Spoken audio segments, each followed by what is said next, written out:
Alright, hello everybody and welcome to Cranimal Gaming. Thank you guys so very much for joining up. Today we're going to be doing a brand new series here on the channel. I mean, I've done some tutorials in the past, but this is going to be the first live stream that I'm going to be doing for the tutorials. That way I can make some edited videos as well.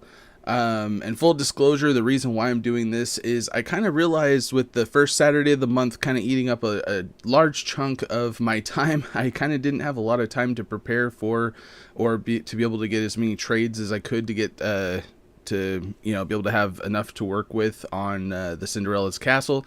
So for all those people out there that are like, man, I wanted to watch more of the Cinderella's Castle, I am so sorry and I feel really bad, but at the same time I feel like this is going to open up an opportunity for not only me be able to talk to you guys and maybe answer some questions and kind of really give you guys some good feedback, but it'll also give me a chance to edit some edited videos for some tutorials that people might really appreciate and like.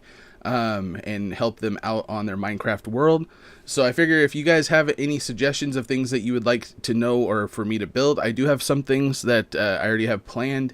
But if there is anything specific that you guys would like to see or a tutorial on something specific, unless it's some kind of huge build or like how to build like my character in Minecraft or something like that, I mean, that'd take a lot of time. So but if there's anything like farms or certain mechanics and stuff like that that you guys would like to learn about and things like that, we can use this time to do that kind of stuff.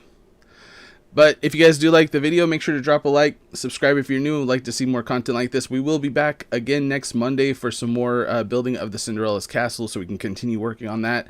And then hopefully we'll be able to get these videos edited and out to you guys as quickly as possible.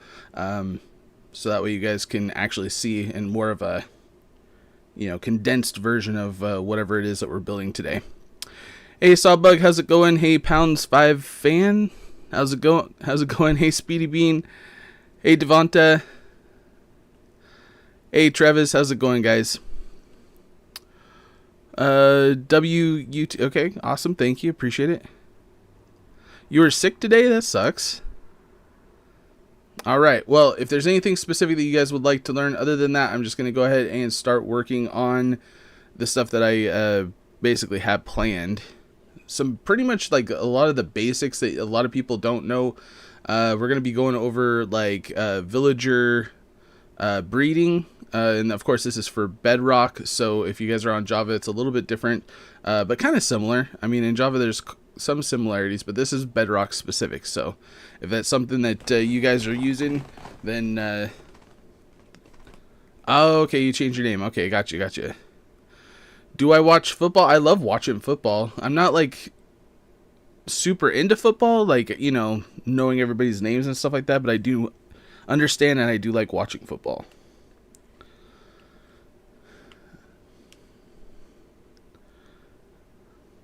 Oh, no worries, Travis. Alright, so yeah, like I was saying, I do want to work on villager breeding. Is kind of like the first thing, because whenever I start a world, other than like building a basic structure, like a basic house with a bed, which most people do know how to do that, but I mean, it's really hard to explain that kind of tutorial in a flat world. Be able to just like find sheep and chopping down wood or whatever. It's very simple, very at the very beginning. But I do want to talk about villager breeding and maybe getting an iron farm figured out, so you guys know how to do an iron farm. But if there's anything else that you guys would like to see, let me know. If there's like any questions or something like that, it gives me an opportunity to talk to you guys.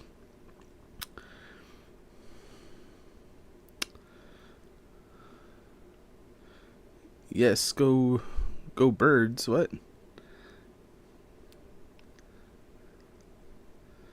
No, this is not a joinable live stream. I think it'd be kind of complicated if you guys joined in on a tutorial video. Plus, I'm trying to use this as like a way to edit videos in the future.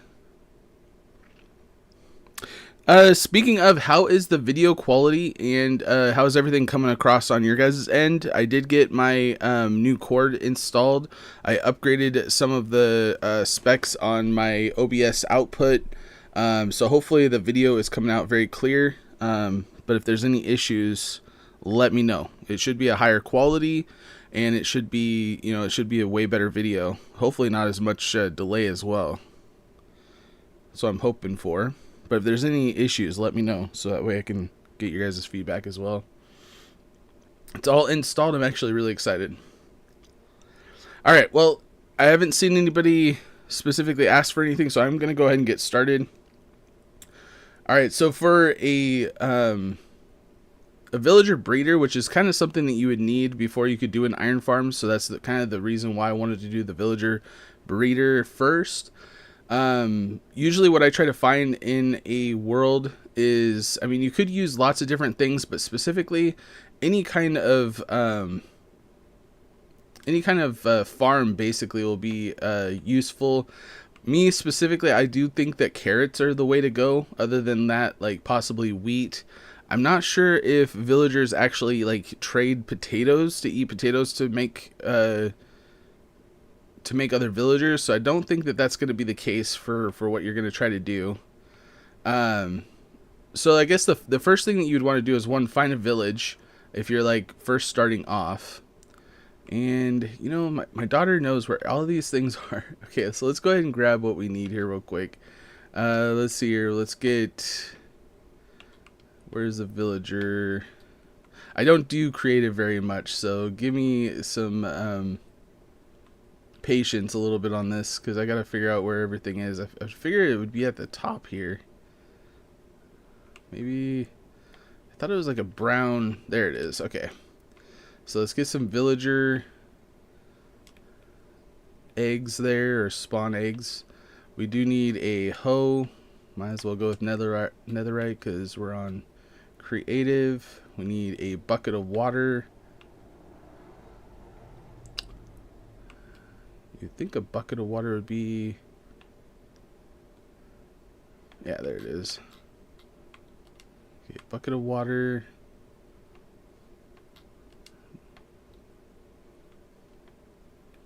Some fence posts. Okay, it doesn't really matter.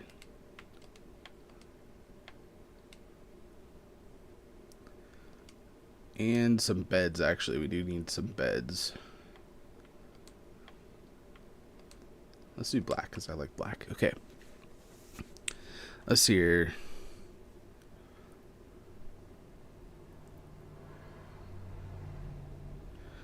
We know you hate creative already.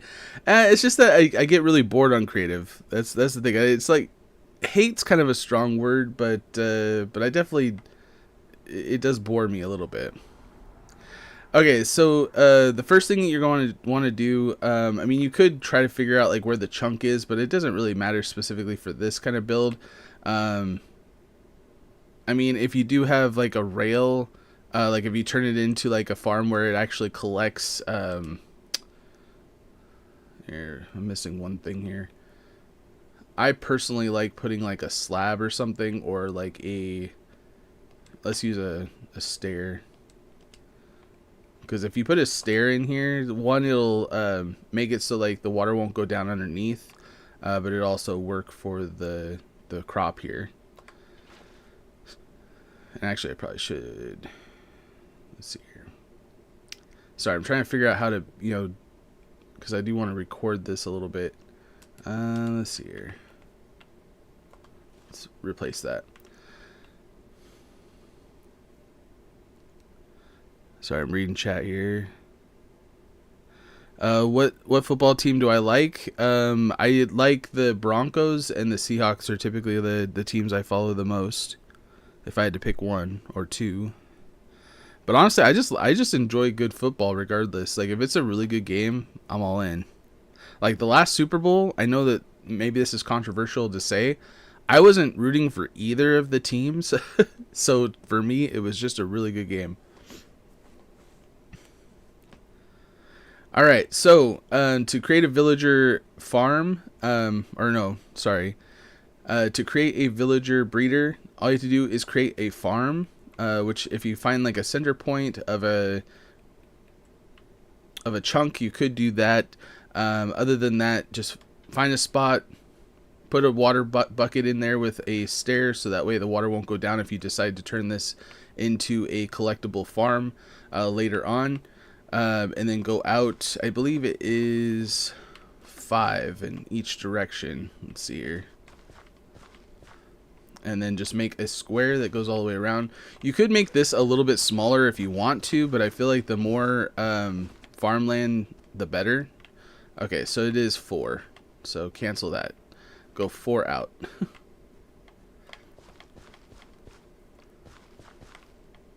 Couldn't quite remember if it was 4 or 5, but now we know.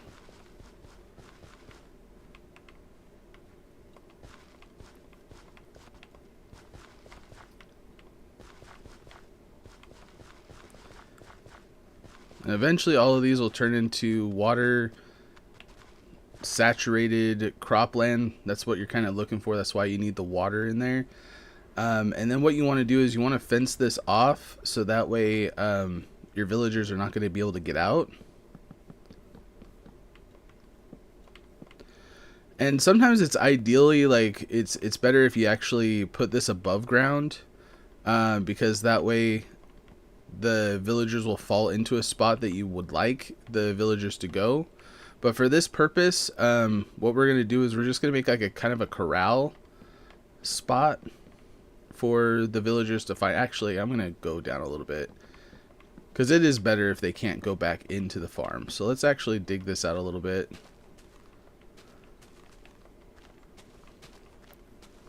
You don't want it too deep because you don't want them to actually take like fall damage when they're falling in here.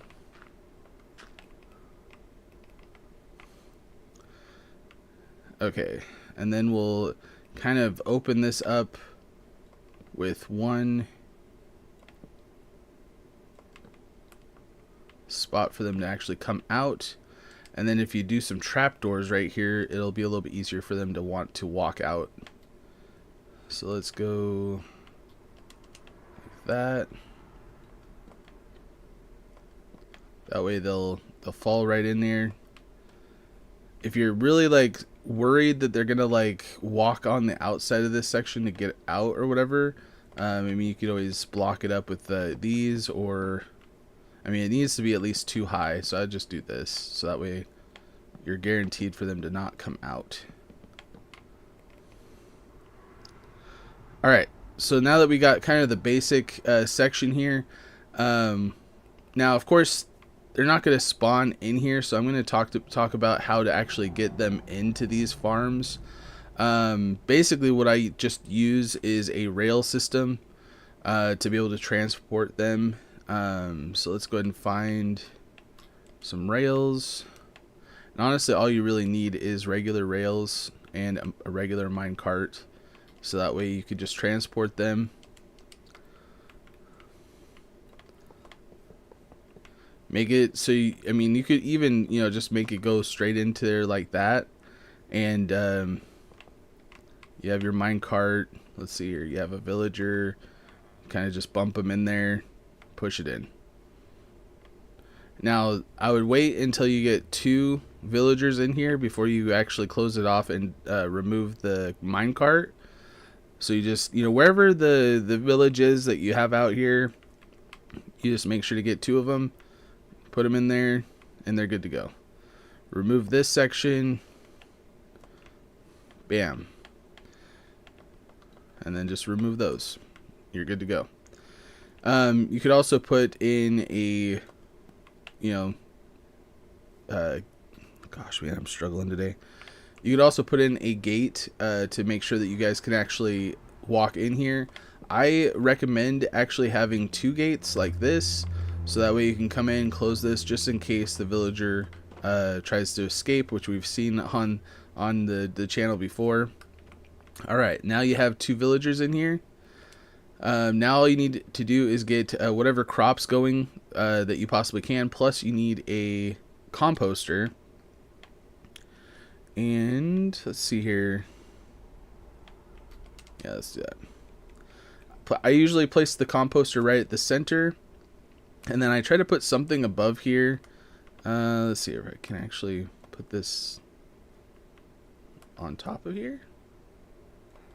There we go. So that way they're not going to jump up top. Or you could put like a sea lantern, something like that to give some light. Or you could just do like a regular block of whatever choice that you guys would like.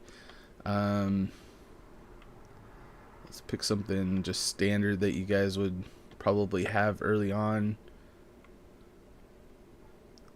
Where's the cobblestone? Okay. There we go.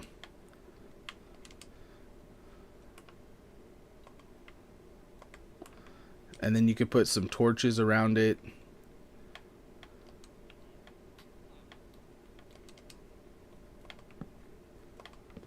This way it'll give some light out here, so like no mobs are gonna spawn in here. And also I would probably recommend putting like torches like every corner of your fenced area, so that way no mobs are spawning really close nearby. You could make this go out a little bit further, so it gives them a little bit more safety if you have any issues. But I mean, like I said before, if you build this kind of up a little bit, like a couple blocks up, it'll be a little bit safer for your villagers to not get attacked by zombies or anything like that.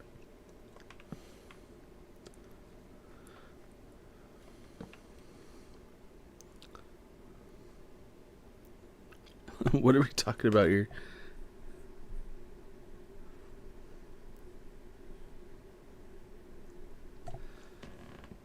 Okay.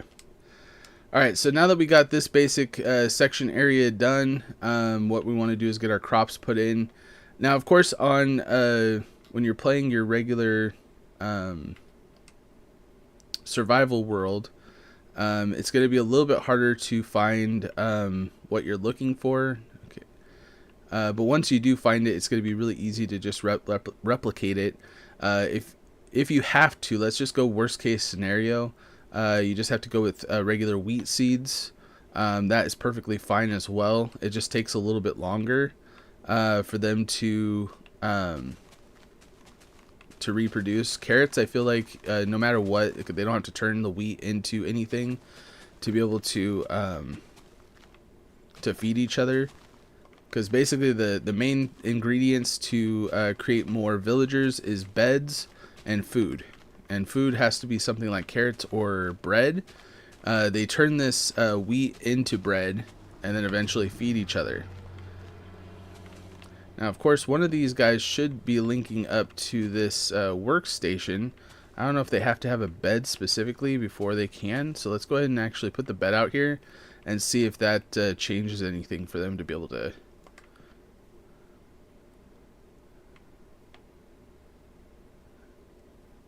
Okay, they linked. Okay, yeah. So they have to have a bed to be able to link to their job.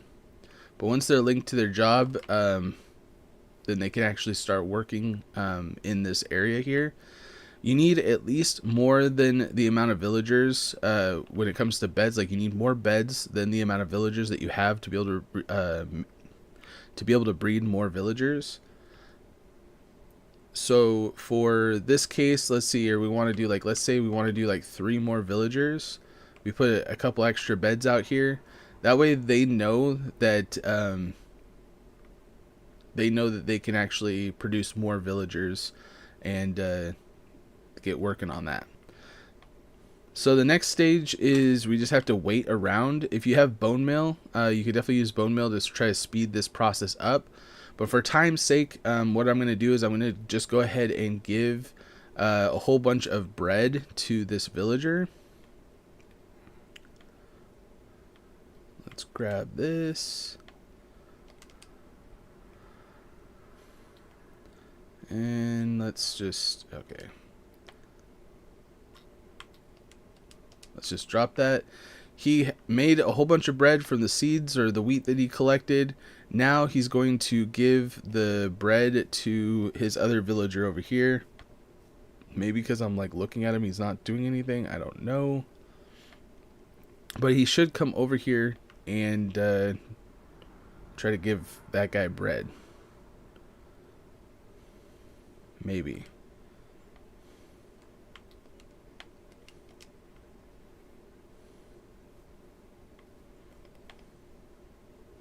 Let's give him some more bread. Man. The reason why I keep doing that is because it's my Lego Fortnite. Okay.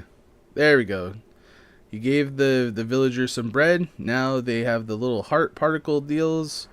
And you're creating villagers. Now, of course, I have this set to daytime all the time. So typically this won't work here right now. I mean, unless I set it to nighttime.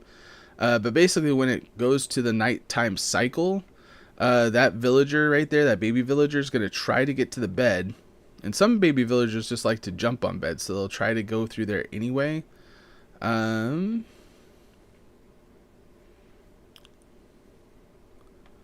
maybe what I need to do is actually put like a solid block through there, because he should have gone through here already.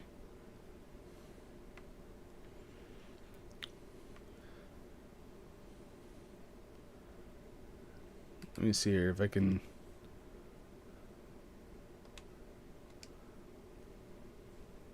I changed that, so let's see here. There we go. Time, and okay, I have it daytime set. Okay, so let's just go ahead and go to settings and change it to nighttime just for the heck of this deal here. Okay, do day cycles.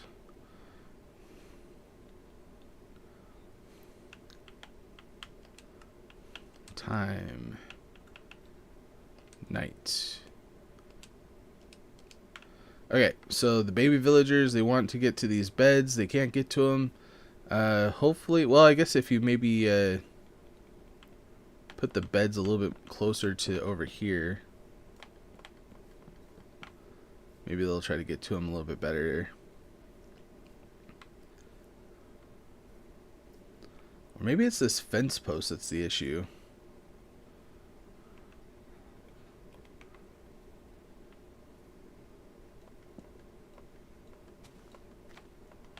Maybe they can't go through there. I've never had this, like, take so long. Usually they just walk straight in there.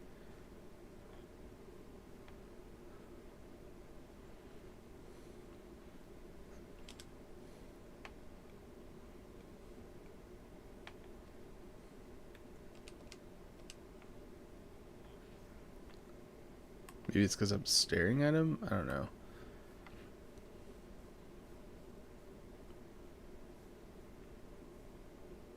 But eventually they do typically try to go over into that section.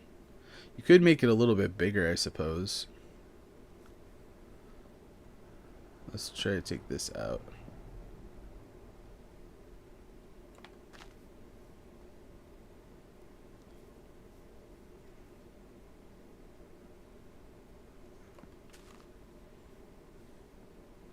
How are they not walking under there?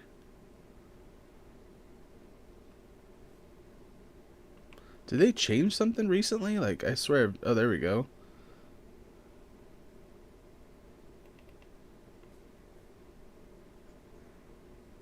Really? Have villagers gotten smarter? Like, what the heck, dude? Oh, I think I know what it is. Okay, I remember. You actually have to have, like, another set of trapdoors on the other side. That's what it is.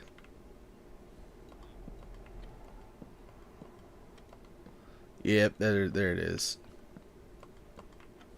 Okay. So I don't know how I'll have to edit this out here. But that's what it is. Terrific.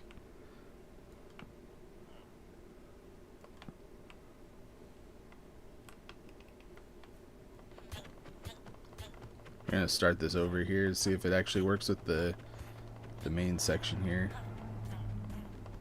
Get out of here. Okay, maybe if I use a hoe it'd be faster.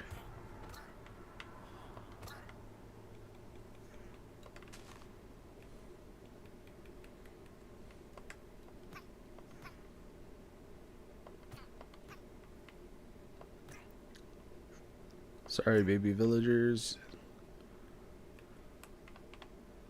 I want to see if it actually just works with the... Oh, crap.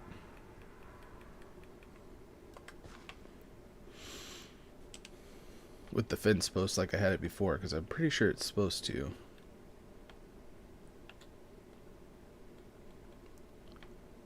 Okay, where's the food at? There it is.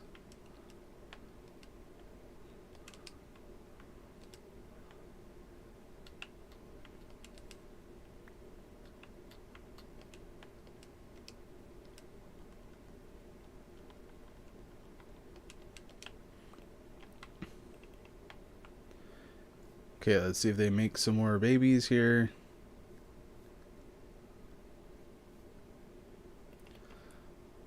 So when it comes to the trapdoors, you're going to need trapdoors on both sides of the hole, so that way they have somewhere to go. Then eventually they will produce their babies here in just a second, and then hopefully, like I said, I'm pretty sure that this fence post thing does work the way that it is. Let's see here. Yes, what's up, Travis? Please communicate with me. When I'm trying to record parts of it, it's like hard to go back and forth with you guys, but I will try my best to communicate with you guys for sure.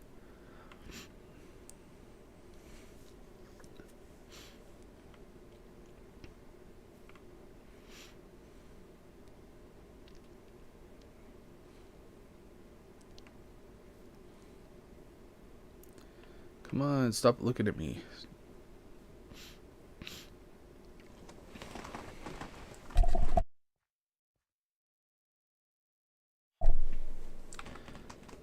Do they not? Let's set it to daytime again. Maybe we have to wait for it to be daytime. Yep. So it does have to be daytime for them to make more villagers. I don't know what like the correct way of saying this. To have babies, like to be able to have babies, it has to be daytime apparently. All right, now that they've had at least a baby or two, we're gonna wait till it's nighttime, and they will try to get to these beds.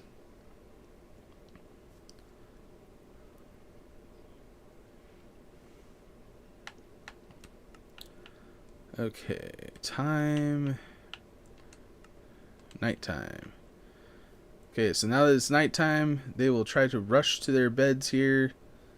Again, hopefully it'll work. If this fence post thing doesn't work, pretty sure that they can go through there. Okay, stop looking at me. Sometimes yeah, there we go. It does work. Then the other baby villager, when he actually stops looking at me.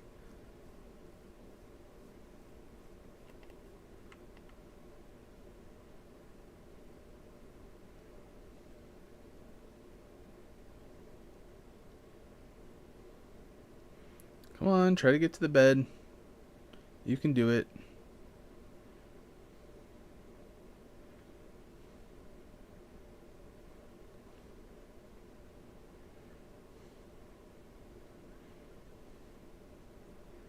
Come on.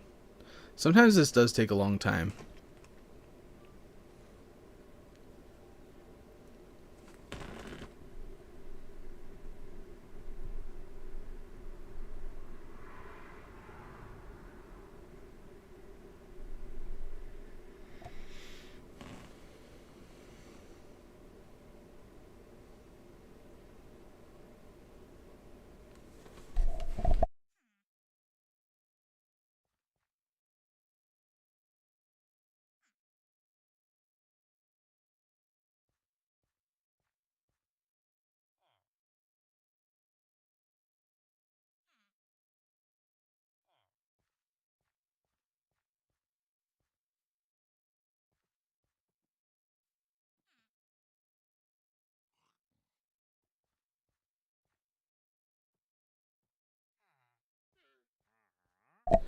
I mean, I guess what we could do is just extend or make the hole a little bit bigger if you're having issues with them going in very quickly.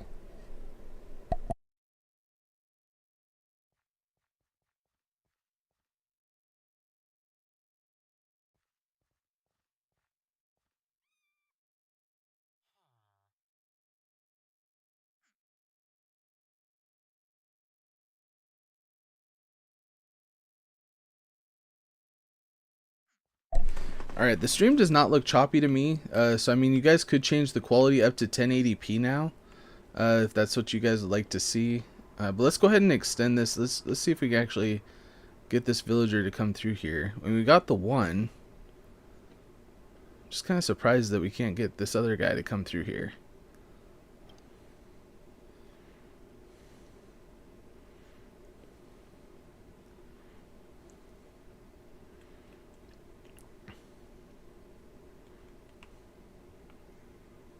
Okay, apparently this is having issues. Let's try to put in a block here. Well, how did I how did I break that? Oh, this is annoying.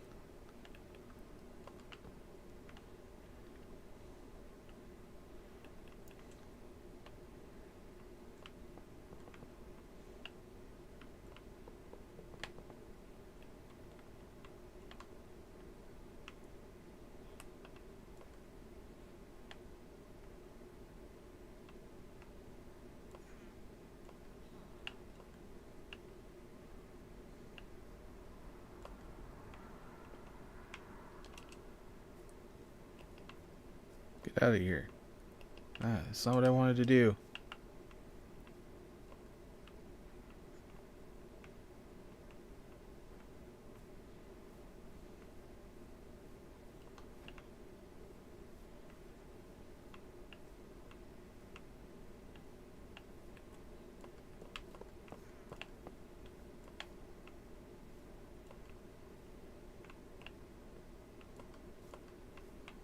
There we go.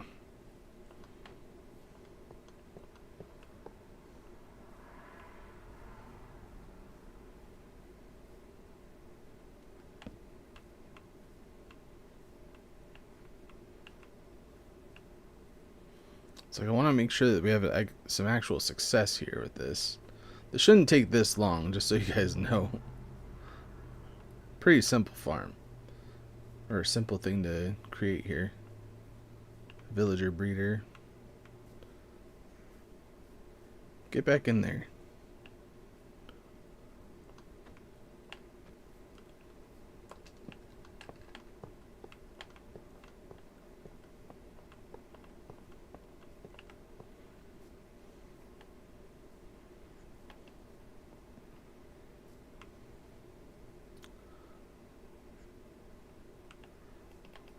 Okay, so once you have the baby villagers in here, all you have to do is wait for them to grow up. Preferably, you probably don't want to actually have a hole down like this, because if they actually do grow up, and they'll end up smothering themselves. So, yeah, you definitely don't want them in there. Get out of there. There we go. All right. Now, once they've grown up completely, then you could just get a minecart and basically just a minecart system to get them out of there, and then transport them to wherever you want them to go.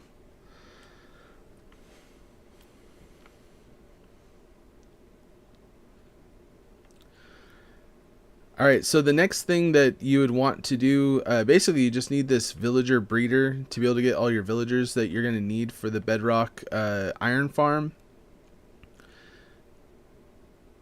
So when it comes to an iron farm, you have to, basically this is considered a village, because you have a bed or a workstation that has established this to be a village. You cannot have more than one village within 100 block radius. Which means that we have to be 100 blocks away from the closest or whatever was placed first, which I believe the workstation was placed first, but it could be specifically the first bed or the first pillow block, which would be, you know, like right here, would be the one spot for the first bed that was placed down, and it would be the pillow side of it. That would count for being the center of the village. So we'd want to go about 100 blocks away from that point. So let's go from here. Let's see here. So this is what, on the 8th point. So we need to go this way about 100 blocks. Just to be safe, on the safe side, let's go 130. Alright, so we see our other village kind of in the distance. You can still see it, or the villager breeder. But when it comes to building an iron farm, let's go ahead and clear out our inventory here before we get started here.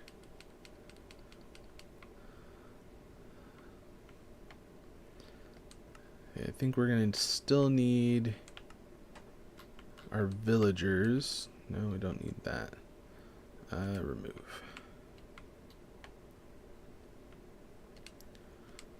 Alright, so we still need our villagers. But what we need to actually do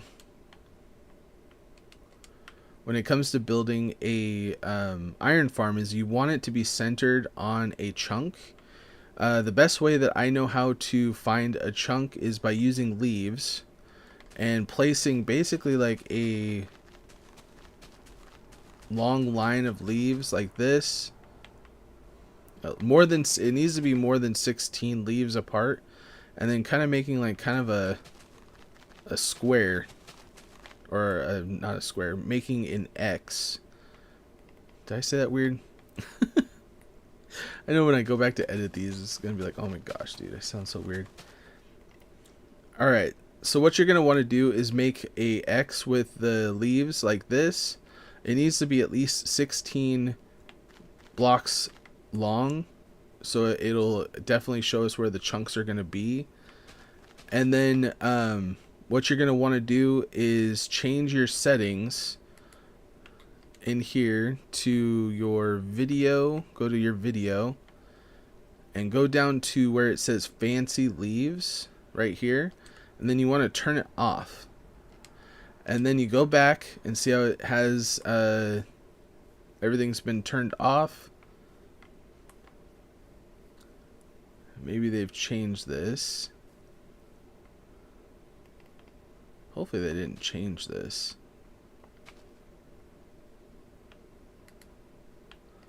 Okay, let's see if they actually...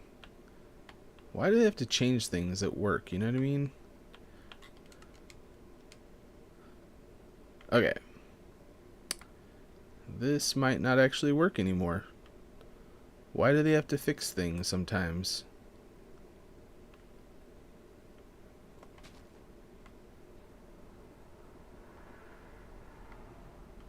Well, that sucks.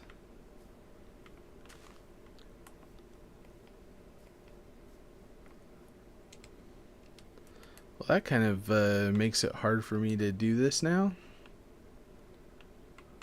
It's been a while since I've actually done this, and they actually changed this or updated it,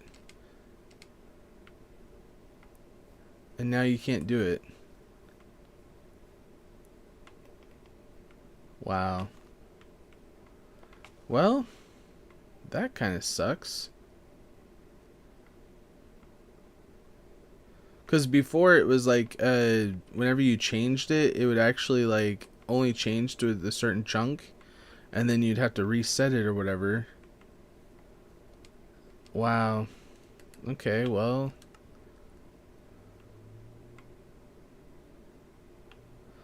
Maybe it won't matter. I don't know.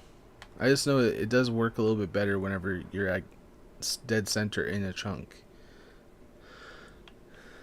Is there a way to actually see? Let's see here.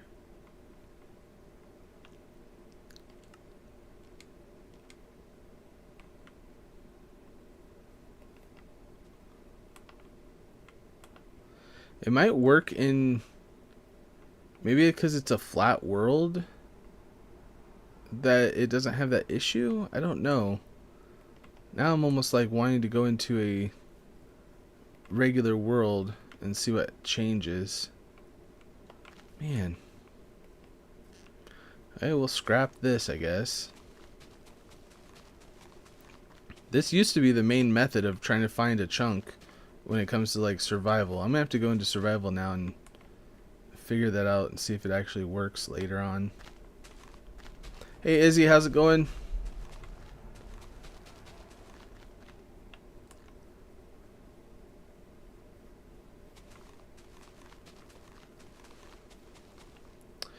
Okay, well, we're gonna scrap that. We're gonna try to do this without actually finding the dead center of a chunk and see if it works. I don't know. Okay.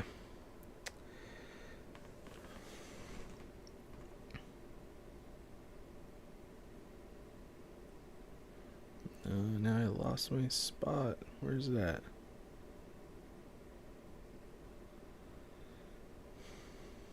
Okay. So the first thing that you need to know whenever you're building a iron farm is the way that the iron golems will spawn. In the Bedrock edition, the iron golem can spawn naturally when a village first generates in the world. But iron golems also spawn in villages having at least 20 beds and 10 villagers. The golem attempts to spawn in a 17 by 13 by 17 volume, or in other words, a 8 block horizontal and a 6 block vertical from the village's center block. And the center block is typically the first bed that is placed down in that pillow square. So whenever you're placing a bed, let's go ahead and grab a bed real quick.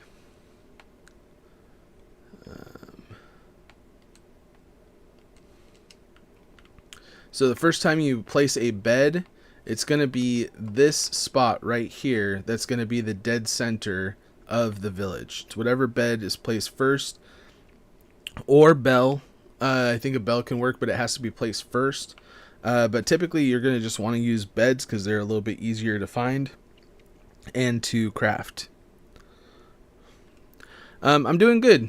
I'm doing good. Thanks for asking. Alright, so knowing that about the iron golems, we can kind of use that information, because if you think about it, like an iron golem can spawn, so let's say the bed's right here, right? It can spawn from 8 blocks horizontally. So let's go 1, 2, 3, 4, 5, 6, 7, 8. 1, 2, 3, 4, 5, 6, 7, 8. And then from the bed pillow, we can go up about 6. 1, 2. I'm trying to think. Maybe this counts as 1 right here. So 1, 2, 3, 4, 5, 6. Okay. And of course, this goes out in every direction. 1, 2, 3, 4, 5, 6, 7, and that is the 8th one in there. So 1, 2, 3, 4, 5, 6, 7, 8. And I think it actually is like this, like that. Okay, let me change this back to daytime here.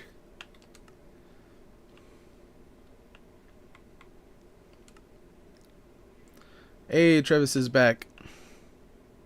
So how's the video quality looking? I mean, you guys can change the video quality all the way up to 1080p now. So if you guys do want to change your quality settings to that, it'll be a little bit crisper, cleaner. But yeah, let me know if the video quality looks good. Okay, where's my always daytime? Where is it? Okay, there we go. Okay. So now this also goes downward when it comes to the vertical. So typically it actually can go down, but we're in a flat world, so it's a little bit different. But like, let's say the bed was actually up here. Apparently you can't place beds here.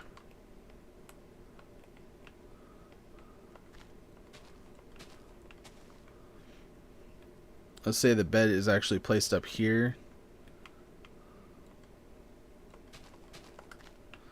So 1, 2, 3, 4, 5, 6, 7, 8. 1, 2, 3, 4, 5, 6, 7, 8.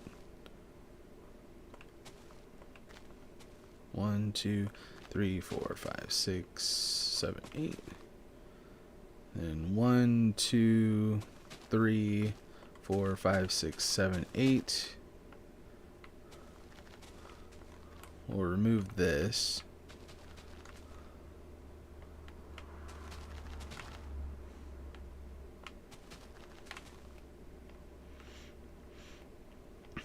And then 1, 2, 3, 4, 5, 6. Okay, so from that center bed point, this is anywhere in this area where a iron golem can spawn. So using this information, we could basically create any kind of iron farm that we want based off of wherever we put our beds and stuff like that, especially the first bed put out. If you want to create a like a villager trading hall, then you need to build wherever the trading hall is or however you want by basically making sections out of whatever block you want. I mean, I'm just using these grass blocks as an example. Make sure you have them all like solid blocks like this. Put your villagers inside with your workstations right outside, so that way you can trade with your villagers, which we could do that here in just a second. But the big thing is knowing where you're going to actually center the beds for the very beginning part, and then you could branch out and actually build the section. I personally like to figure out where I want the iron golems to spawn at first, so that way I know where I could put everything else. For this example, I mean, I don't know if somebody specifically wants it on the bottom, because you could put the kill chamber at the bottom, or you could do it at the top. It doesn't matter. But for this, I mean, we could just do the bottom. Probably be fine.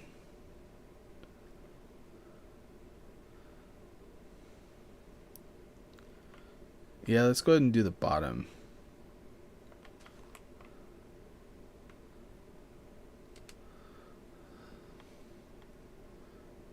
Make it easy.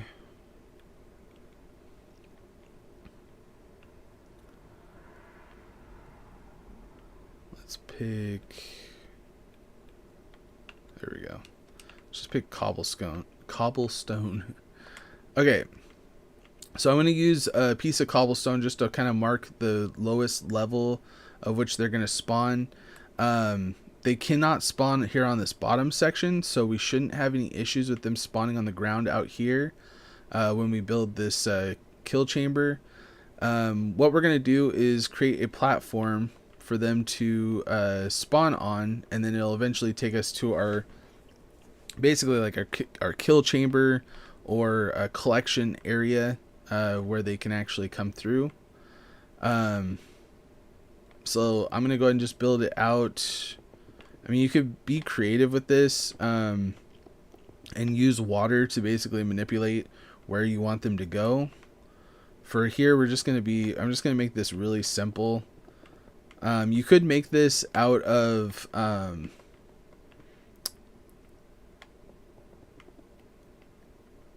what was it called? Magma cubes, to speed up the process of them dying, which I actually highly recommend. And will actually, you know, that's what I'm gonna do, because if I highly recommend it, I mean, why not do it that way? You could just use regular blocks, it's fine, but the magma cubes will definitely speed up the process. So let's find where these things are. Where are you, magma cubes?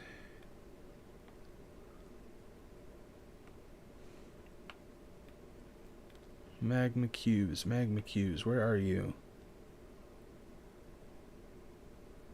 Why am I not seeing them?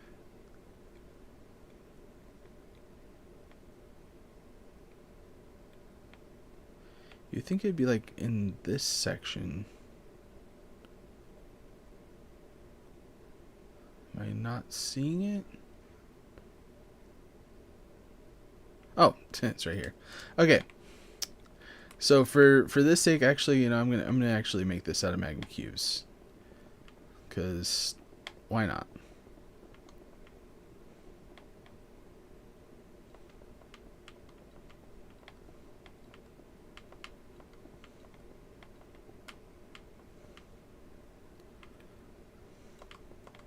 This will be the back section, so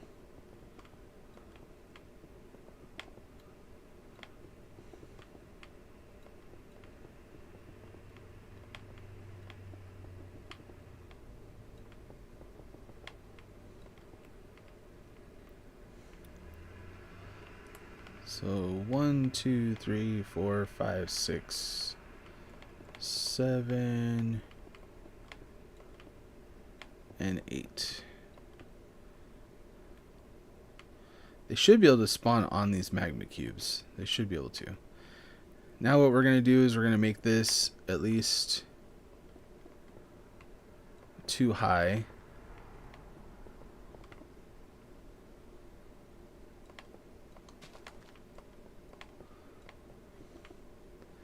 And then whatever is easiest for you to get, whether it's leaves or slabs, you want to make sure to put leaves or slabs over the top of these. So that way you don't have any of the iron golems spawning on top of these platforms here.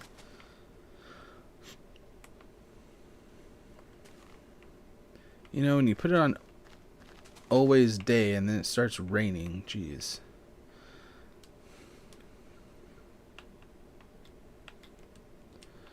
Alright, and then what you want to do is basically put a bucket of water aligning this back section right here. If you go every other one, then it should be perfect. Should run off right here.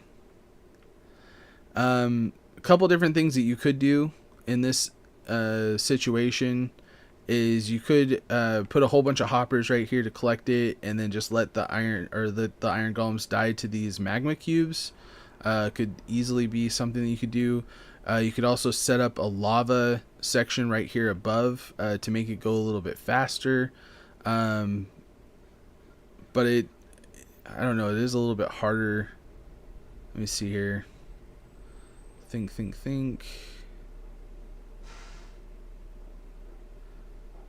Because I do want the water flowing.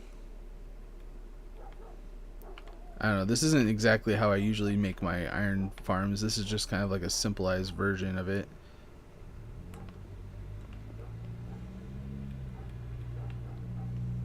Just trying to think how to speed up the process, you know what I mean?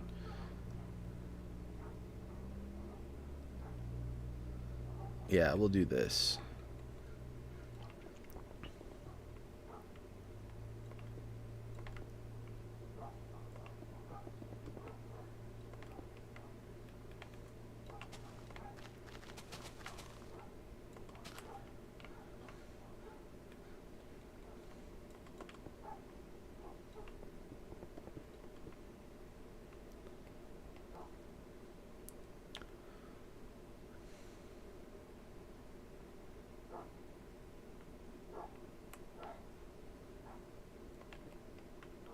Now, of course, with the amount of iron that you're going to collect with the system, creating hoppers is not going to be that big of an issue.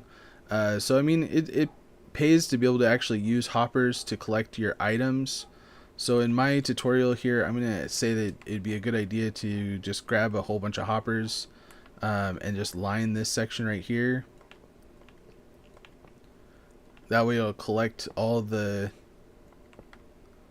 items that were dropped right here, and it'll go to wherever collection system that you'd like. And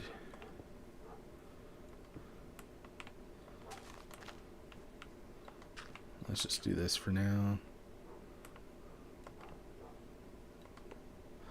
Whenever you place hoppers, make sure that the hoppers are going in the direction that you want it to go. As you can see, this little like tunneling type deals, that's the direction that it's going to be going.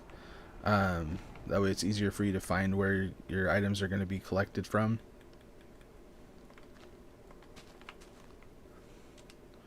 And then you could just put a chest at the end of it. Now, of course, you could be creative, turn it into a automatic sorter, collection system, wherever you want. You can make it a lot bigger because you're going to be collecting a lot of iron from this section here. Alright, so that is the main section of the kill chamber for the iron golem. The only thing that you could add to this is some lava at the very end. If you're going to place lava at the end, you got to make sure not to put the lava at the bottom right here, or it will destroy the items that are dropped. Hey Javier, how's it going? And hey Dose, nice to see you. 4 more days until chapter 5. Honestly, I have my daughter for a 3-day weekend, or I'd probably be streaming all weekend for the new season, but I am really excited. 2019. Oh man, I graduated 2002, so it's like, believe me, time flies. Time does fly.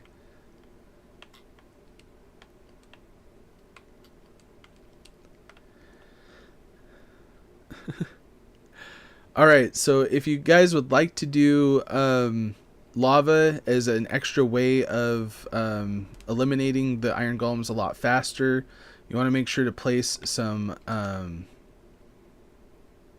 signs along the bottom of this section right here.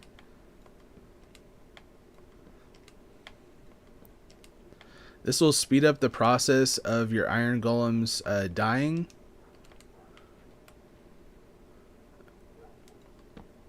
Now, of course, if you're on here, I mean, it'd be better just to stay on your hoppers section and do your signs this way, or do it prior to putting down the magma cubes and the water to help you out a little bit. Okay, so now that we got our signs out of here, if you were on survival, all you'd have to do is break out, build yourself up to the top here, jump across, and then place your lava bucket right here. Or actually it'd probably be better if you actually placed it in the middle. So you climb up here and then place the lava bucket right there in the middle. All you need is one lava. Do we understand how lava does not burn these signs? No, we don't, but it's Minecraft and this is what we're doing. Hopefully they don't change that like they changed the leaf thing. Okay. So now that you have your kill chamber done, ready to go, make sure not to fall in it from here on out. But all you need is 10, well, I mean, it says that you need 20 beds and 10 villagers. But I'm pretty sure for every 10 villagers that are linked up to jobs and 10 beds, you get 1 iron golem. But for my, and then the max, oh man, let me repeat that.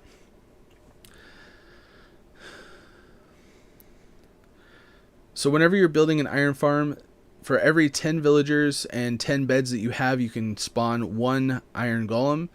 You can get a maximum of 4 iron golems spawning at one given time if you have 40 villagers and 40 beds. To be able to do this, you want to get your spot where you want the beds to be, which could be anywhere on this level near this section, but you got to make sure that you're putting the first bed in that spot or somewhere close to this spawn site for it to work properly. So for our case, what we're going to do is we need to actually destroy this bed because you don't want the beds to be placed first. You actually want to get your villagers and let me get over here. So you want to destroy the bed first. You do not want to have any beds linked up yet, but you want to get your villagers placed wherever it is that you want your villagers to be placed for this thing to work. What you can do if you want to make this into a villager trading hall is first we got to eliminate all these, get these out of the way. And you can design this however you want. I mean, there's so many, as long as you know what the mechanics are for the iron golem spawning, you could do so many things with this and create it however you want. But for the sake of this video, I'm just going to create a simple trading hall with 20 villagers We got 1, 2, 3, 4, 5, 6, 7, 8, 9, 10, 11. Let's see how many villagers could we put in here?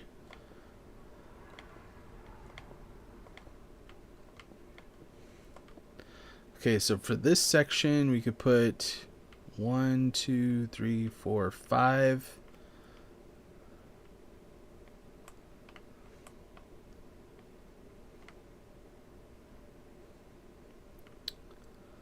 And let's go.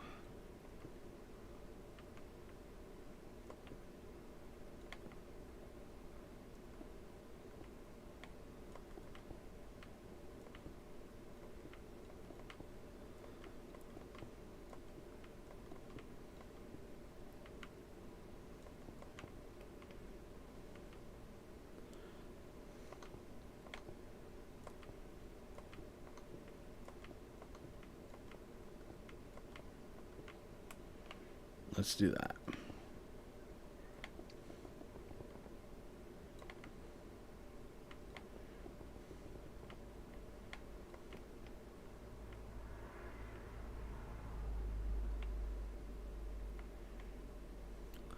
The one thing is these leaves might actually get caught on fire. If these leaves do get caught on fire, all you have to do is just extend this up and put the leaves up top, which we might end up doing in this case, just because you know, if this is how you actually want to build your farm with your villagers up here, you could actually change this out a little bit. As long as you have leaves on the top part, or whatever blocks that are on the top of where you don't want the iron golems to spawn, that's kind of the big issue. For in this case, we're going to take out these leaves and put a whole back wall for these villagers. But we need beds.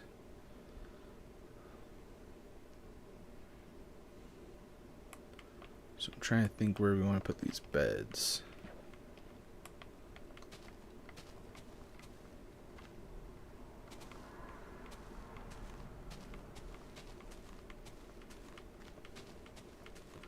We will figure this out as we get this done here.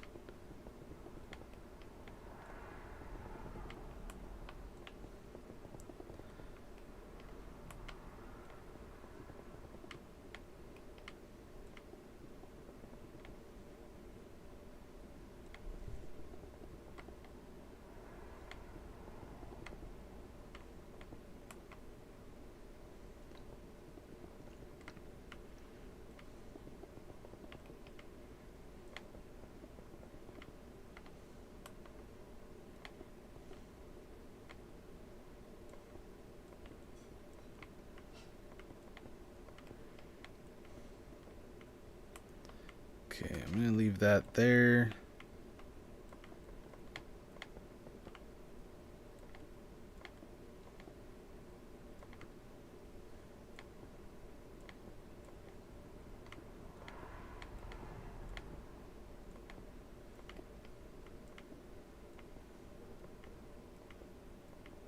I'm going to leave the tops open for this for right now. And the reason being is because we need to be able to actually put the villages in there. So we'll leave that open for now.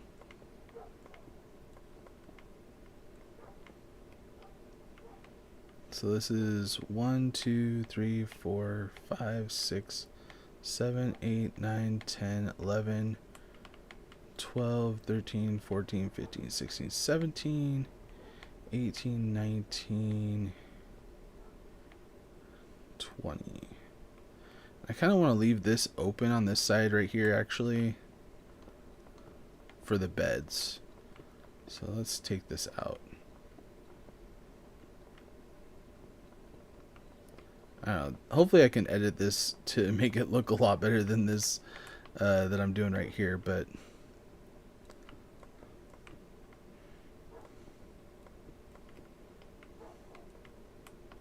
we need at least 20.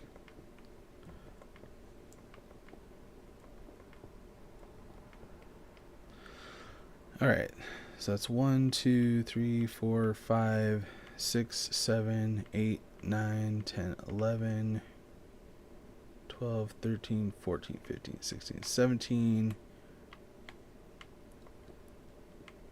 18, 19. It's kind of an odd number, I guess.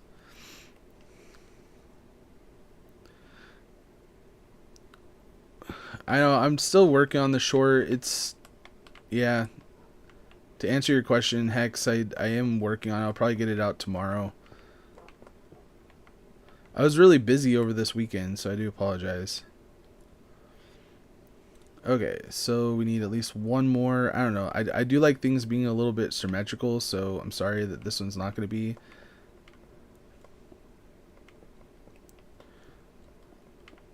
But also you can extend this out, make it like 20. You can go a little bit further out. I mean, literally you do not have to build it exactly like this. As long as your first bed is placed properly in where that kill chamber is going to be, and all the top blocks are covered with something like a half slab or leaves. Leaves definitely work really well.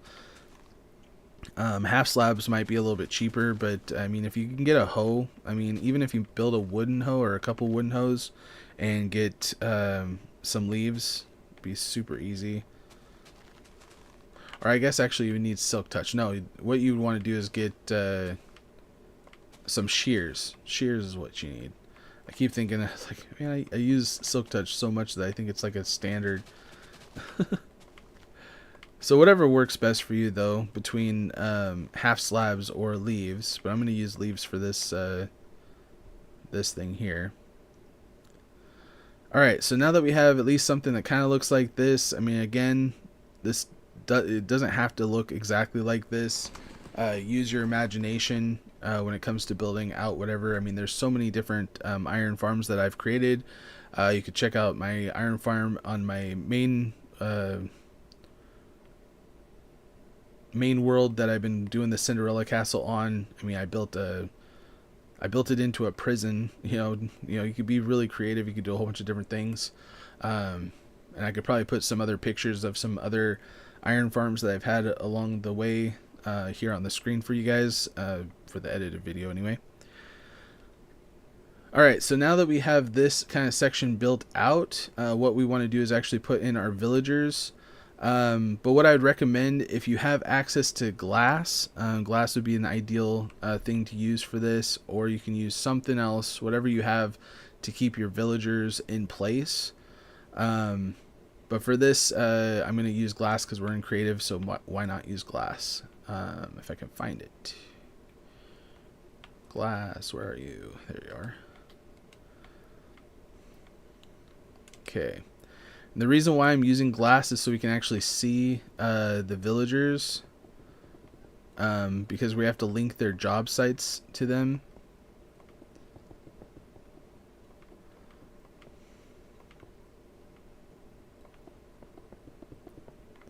And to be able to see the particles, it's just a little bit easier if you can actually see through the glass there.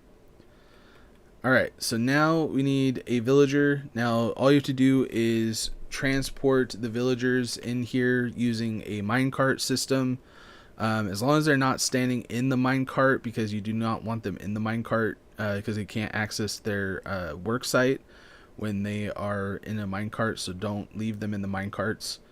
But you just make sure to place a villager in each one of these spots. You do not want any nitwits, is what these guys are called. These guys, they don't work, so you don't want these guys.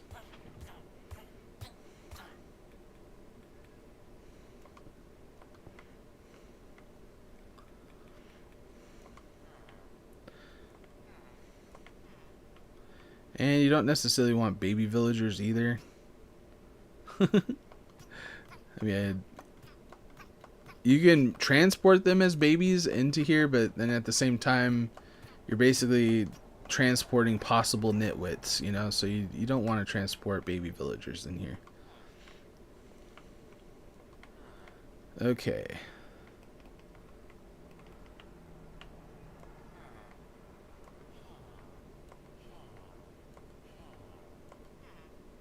Nope, get out of here.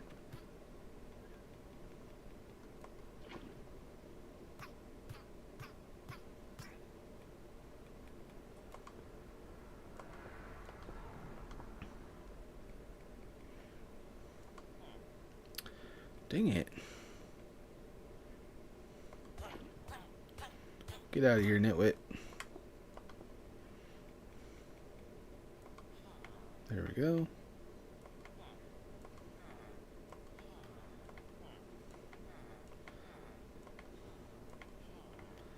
Man, I got a lot of nitwits and babies so far. It's crazy.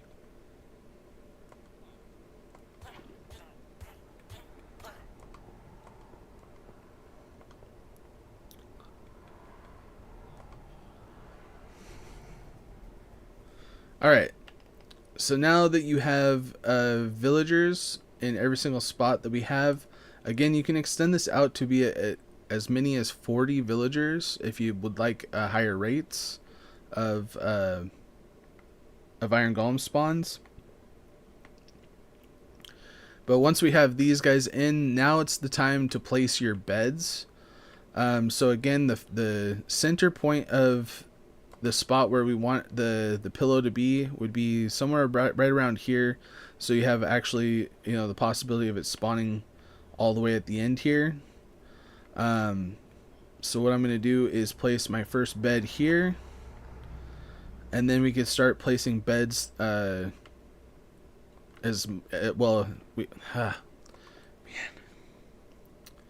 Once we've placed the first bed that we have, now all we need to do is place other beds up to the amount of villagers that we have. So in this case, we want to have at least 20 beds. It's a little bit harder to do this on survival, so just be careful not to fall into this section. But you can build out the beds however you like. I don't think that the iron golems can spawn on top of the bed spawns, but if that is the case, if you're having that issue, just put leaves over the top of them and you'll be fine. So right here we got 1, 2, 3, 4, 5, 6, 7, 8, 9, 10, 11, 12, 13, 14.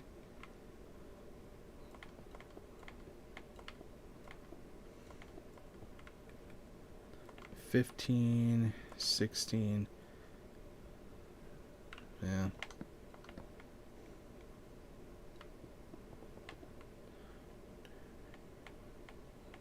So 14, 15, 16, 17, 18, 19, 20. Okay.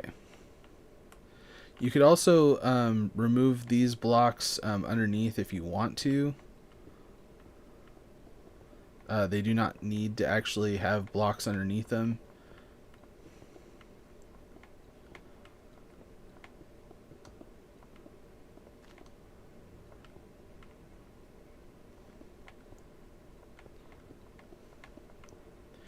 And then I'm going to make sure, just to be on the safe side, that that's not going to spawn anything on top of them. Again, I don't think that iron golems can spawn on top of beds, but if we do have an issue, all I'm going to do is place some leaves over the top of these, and then we'll be good to go. So now the hard part. First, what you want to do is figure out a job site that you want them to be, if you're building a trading hall, you want to basically make whatever trade that you want it to be, whether you're near your fishing farm, you want to create a good emerald source, make sure to make them fishermen, etc., etc. You can make every single different type of trades. Now, of course, the trades are going to be changing here soon, so it all depends on where you have your iron farm, that could actually produce different trades, because they are going to be updating the trade mechanics here in the game soon. So it all depends. But for this case, we're just going to go with the standard fletching table. So what you're going to want to do is you want to place one fletching table probably closer to them. Let's see here. So I'm not seeing any green particles over here. But you want to basically see the guy right here, that's his. So you want to put that underneath here. Now he is linked to this job site. So what you're going to want to do is place a block above him, leaves on top of that. And then you could break your glass, so that way you can access him and trade with him now. And then you want to do that with every single one of your villagers to link them up. This might take a while, but for time's sake, we're not going to cover all that with leaves and stuff just now. We're just going to try to link these up as quickly as we can.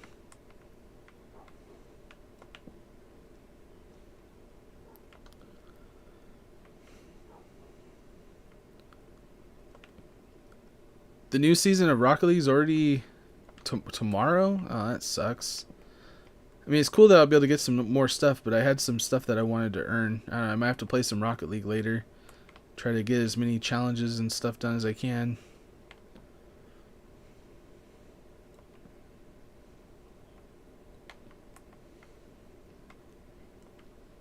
Well, it looks like it's going to be this guy. Perfect.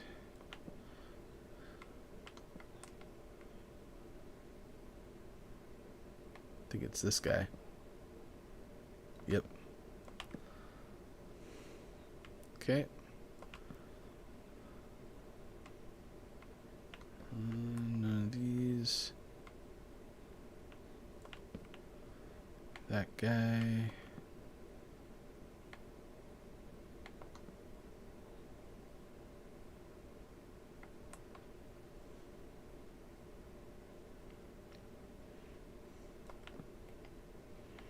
This guy.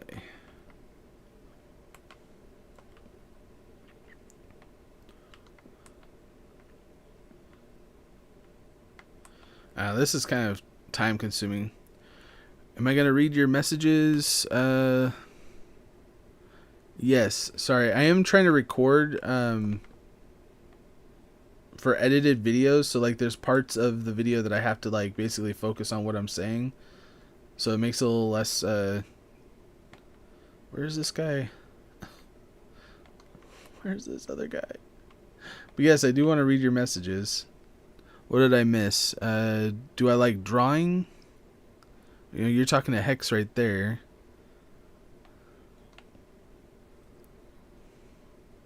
I don't know, Javier, what did I miss? What did it... Why am I not seeing where this guy's spawn is? Oh, it's right there. There we go.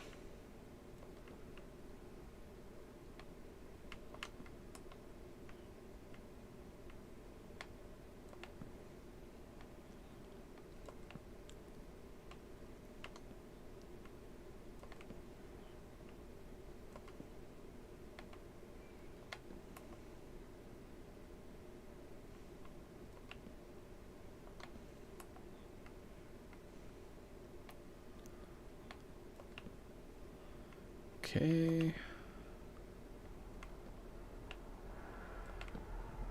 Getting down to the very bottom. Just read some, like, the ones Siren had mentioned. Like, do I know who Siren Head is? The only reason why I know who Siren Head is because my daughter was obsessed with it for a little while. So I do know who Siren Head is.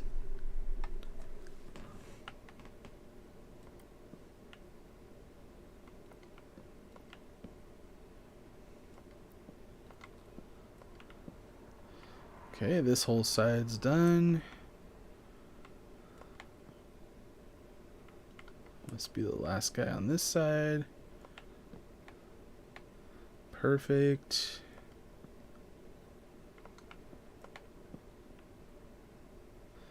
Whenever you're placing these, you need to make sure that before you place the next one that they've actually linked to the job. Ooh, we're having problems here. Why are you guys spawning out here? It might be because my work sites are too low. Oh, durr.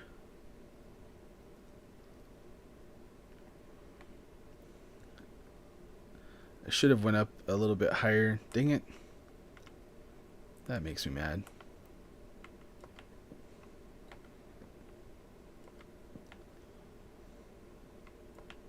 That's alright. I know how to fix it.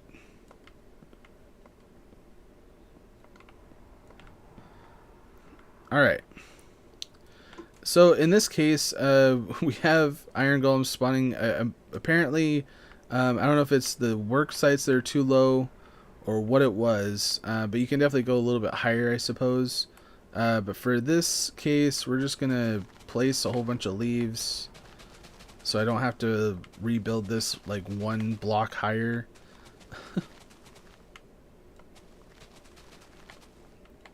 But if you have this issue, just make sure to cover wherever area that they're spawning at with leaves, and then they can't spawn there.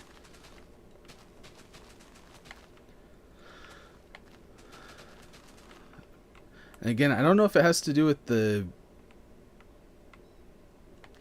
job sites being lower, because I swore that the main mechanic was whatever the center point was, so I don't know. Okay, we got cats spawning. So I'm just going to cover this whole section with leaves.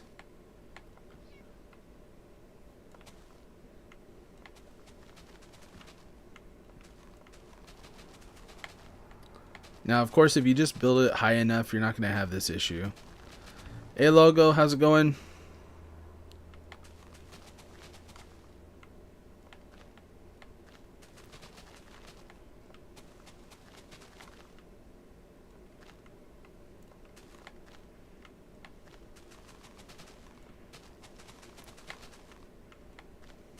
I mean, even be on the safe spot, or be on the safe side and build it maybe just 2 more blocks higher than you should, you know, just to be on the safe side so you don't have to do this.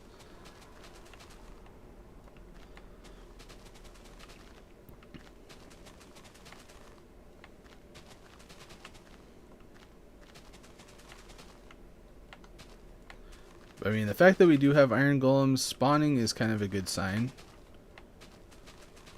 At least we know that we have them spawning. Now we just have to focus them into where we want them to be.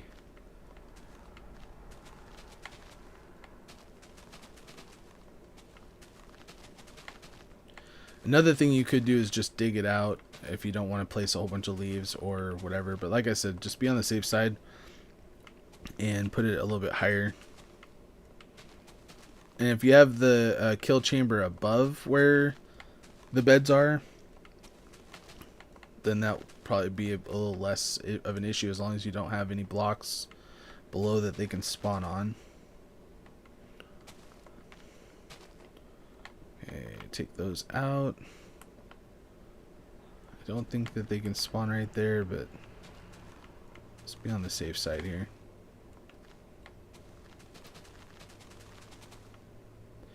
Does Siren Head even have feet? I do not know.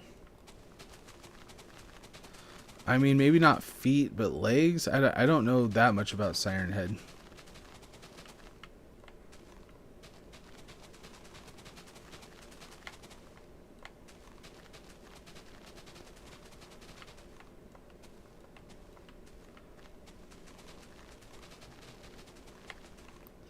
Have we actually had any drops yet? No. Okay. Because we have to actually eliminate these other iron golems before they can produce any more. That's why it's important to be able to eliminate the iron golems as quickly as possible. Hey Eli, how's it going? Hey Taylor. Okay, so this should be good. I don't know. I might have to actually eliminate these glass pieces as well. So let's just go ahead and do this real quick.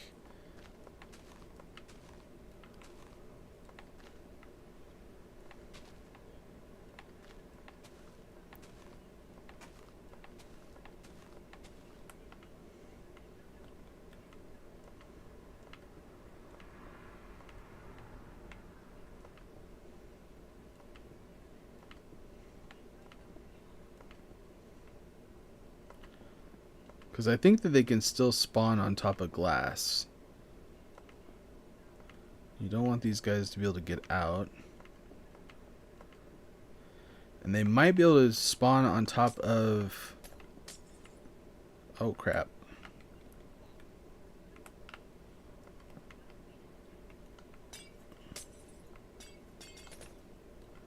of the workstations as well. So you might need to put like a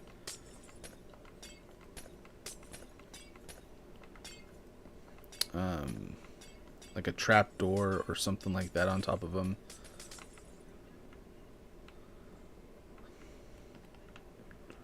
So let's see here. Or let's do, I think buttons would work.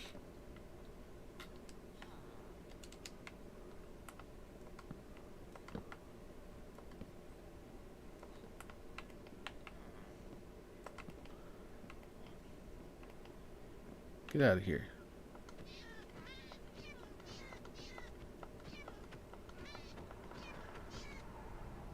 Try not to, there we go.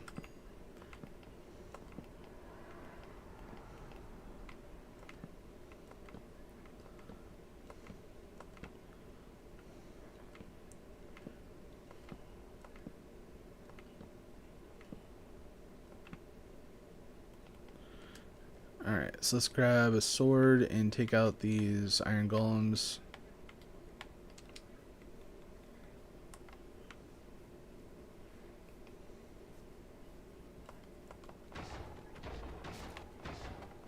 I think we got it pretty much squared away. They should spawn where they're supposed to now.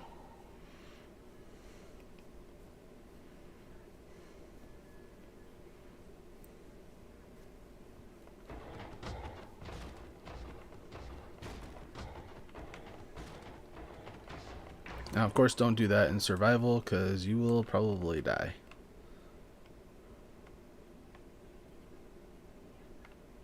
Is there any more cats?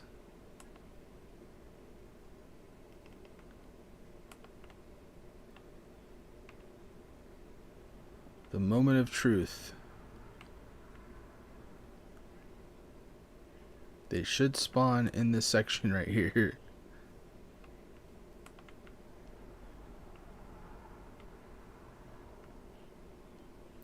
The problem with this, the way that I have it set up with these hoppers, though, is that if your cats don't die, they'll just get stuck right there. So I don't know.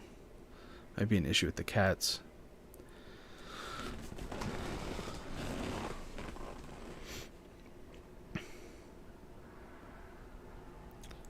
An outrovert?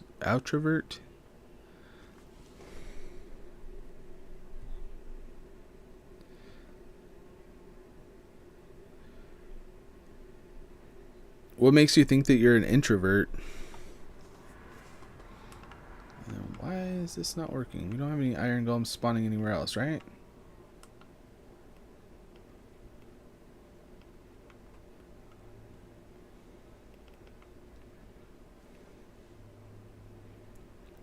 Does this not work with the day cycle just because it's daytime all the time?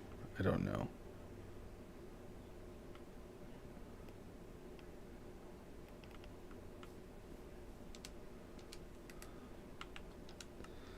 Let's set game.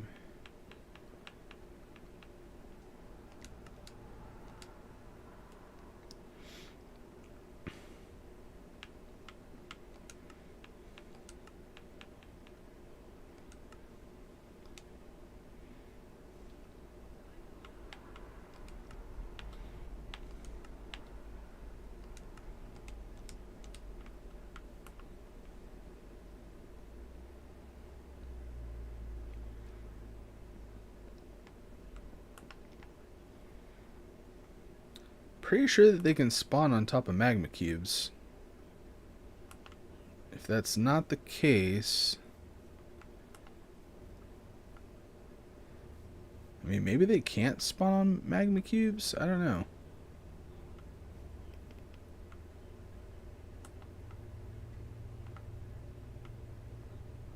Well, let's see here.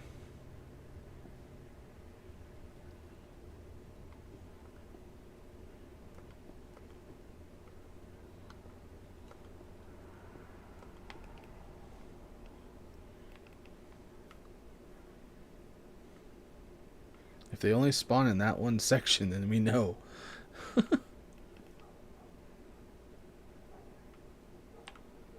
Should they're not. Either that or we're having issues with like the villagers not linked up to their job site. Sometimes that happens. They should be able to access their job site right where they're at though.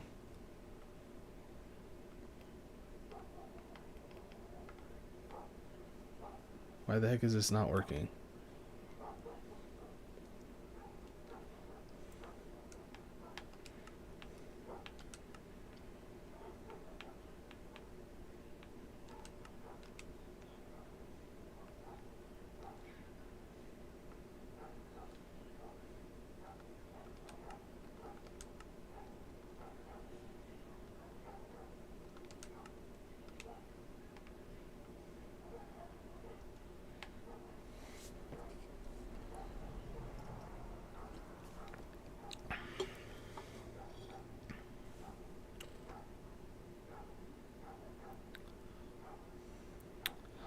What is it? Inattentive ADHD? What does that mean?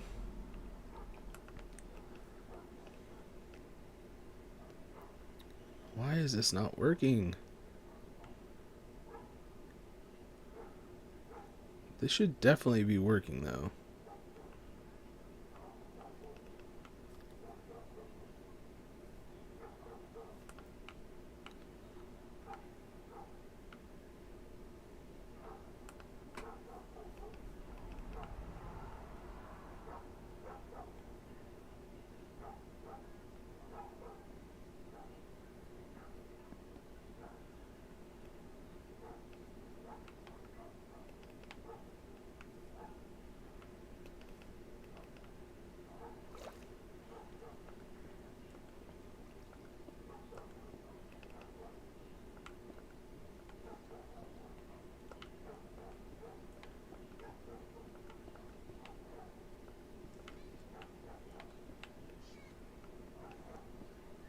Okay, there's a cat. That's a good sign.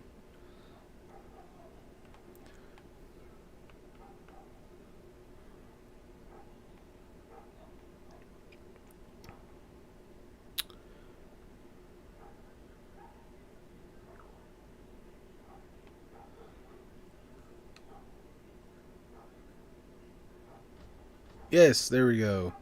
Okay, so maybe you can't have them spawn on magma cubes. So if we have that set up, at least we know we can get that going. And honestly, we could probably set up the lava a little bit higher just to make sure that none of our items are getting burnt. Let's see here. Okay, we got our item. We should be getting it. Oh, we should be getting at least 2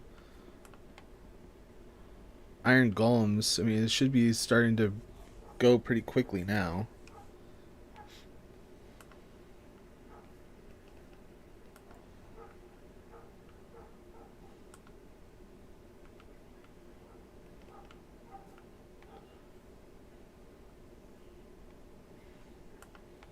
Again, if you have 40 villagers, it's going to be a lot faster.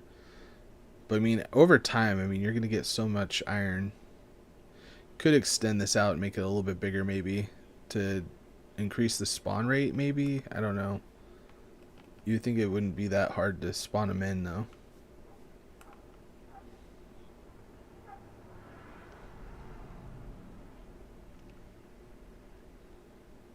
Come on, man. Only one?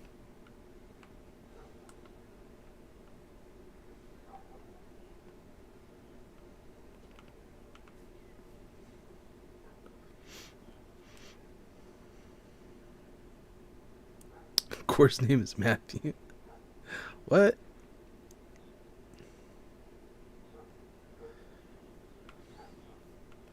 Anyway, so that is the basic mechanics of an iron farm. It's probably not my best iron farm, to be honest, but I was trying to do something a little bit faster, a little bit easier when it comes to that kind of thing. Could definitely make it look a lot prettier. I kind of think that, like, having... Well, I don't know. At least it kills the cats, I guess. Oh, there's another one. There we go.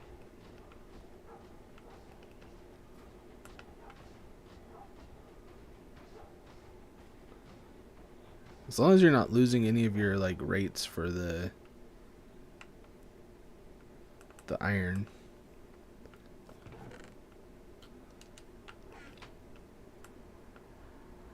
Oh, that's the reason why we're having issues. I see now. We have a whole bunch of cats under here. Okay, that's why.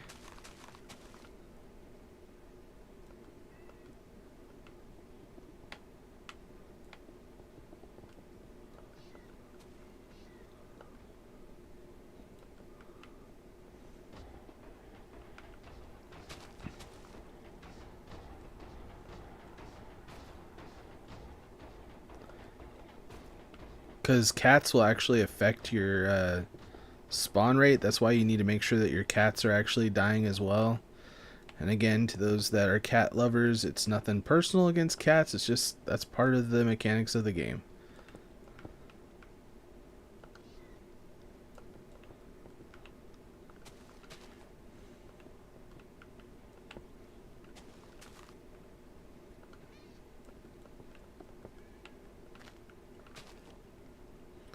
Get out of there, bro.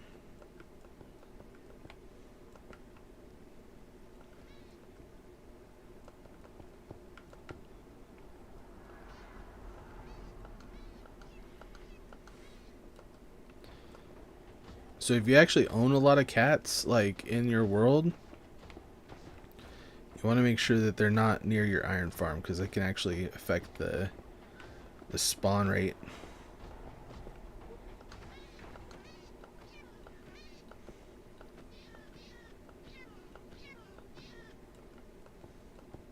But at least you know how to fix things now.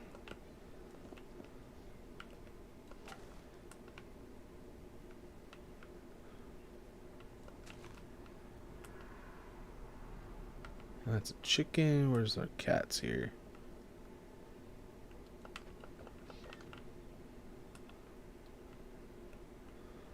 Okay, now we should have a decent spawn rate now.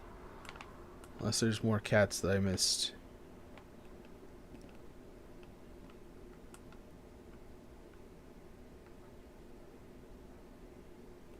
Hopefully not.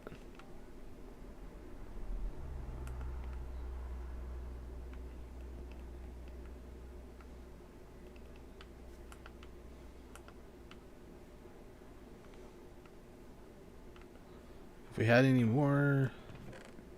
Yeah, we've had a couple iron golems come in here. But like I said, the rates are a lot higher when you actually have like up to 40 villagers. It's a little bit better.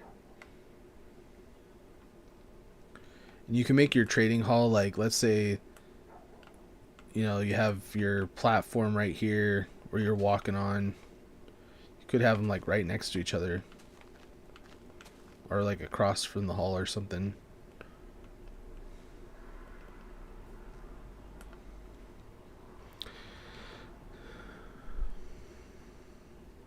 Hopefully the editing of this is going to be a lot easier than I want it to be. Because there were a few mistakes that were made. I mean, I could try it over again and make a better one maybe. Honestly, the only thing I would do is just lift it up like 2 blocks. And then you'd be good. But there you go. I mean, it's pretty simple iron farm.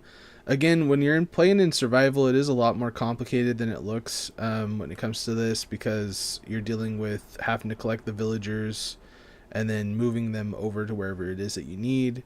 So it could get a little complicated when it comes to that kind of thing.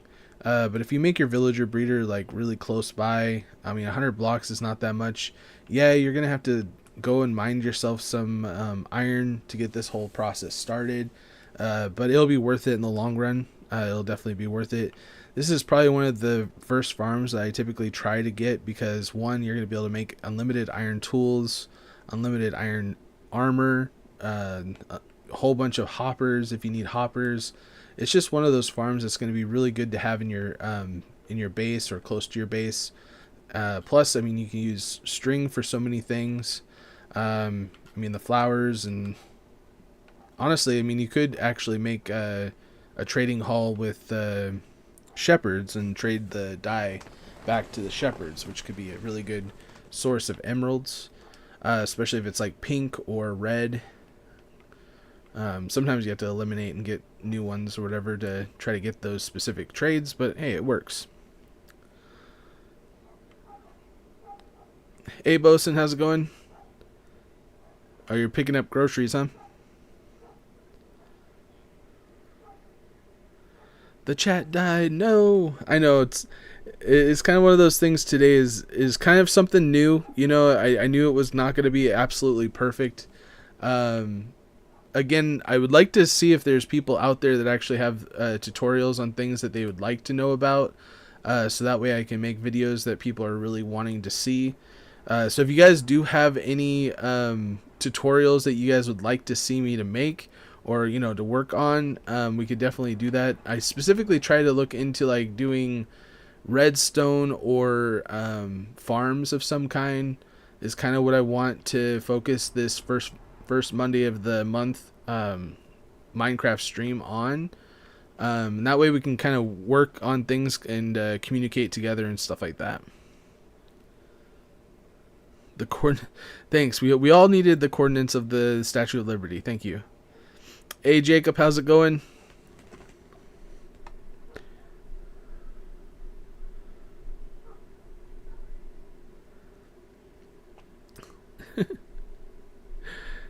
I don't know if I've actually officially said hi to you, Eli. I do apologize. I have seen you. I've been trying to like keep up with you guys talking and stuff in the chat while trying to do these, because I'm trying to make it so I'm recording audio and not have like a whole bunch of like interruptions in between. So it's like I try to get all my thoughts out at one moment.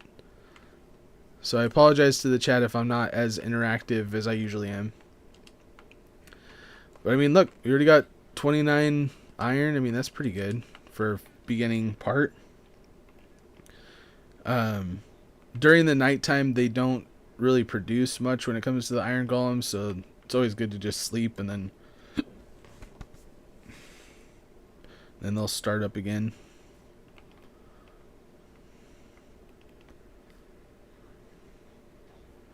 Bam.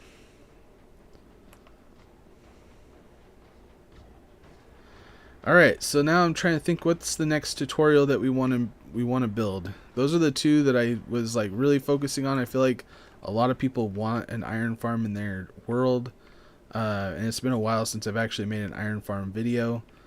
Of course, I'm kind of tempted with the time that we have to rebuild this again, where it actually works properly the first time, rather than having to do all these leaves and stuff, or make like just a different one in general. I don't know. Should I rebuild it where it actually works properly, or make it so like there's one like a kill chamber on the top versus the bottom? I don't know.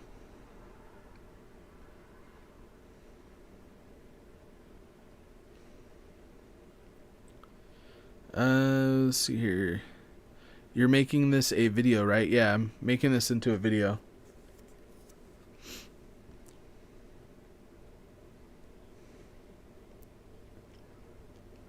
Well, I'm going to edit it, so it's going to be like a lot better with like music and like other things. So videos of tutorials would probably do better. That's what I was thinking. Like, you got to make content that is valuable to the viewer. You know, unless it's like really entertaining. It's like I feel like information that people would look up and stuff would be good video. I don't know. That's what I was thinking.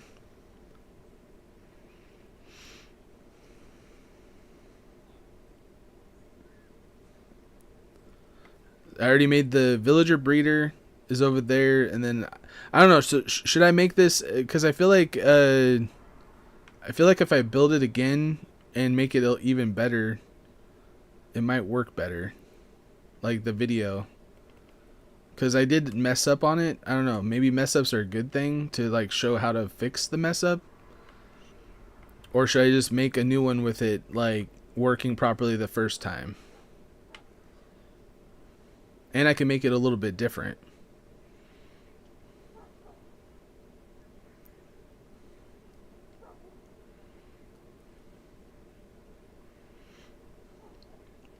I don't know.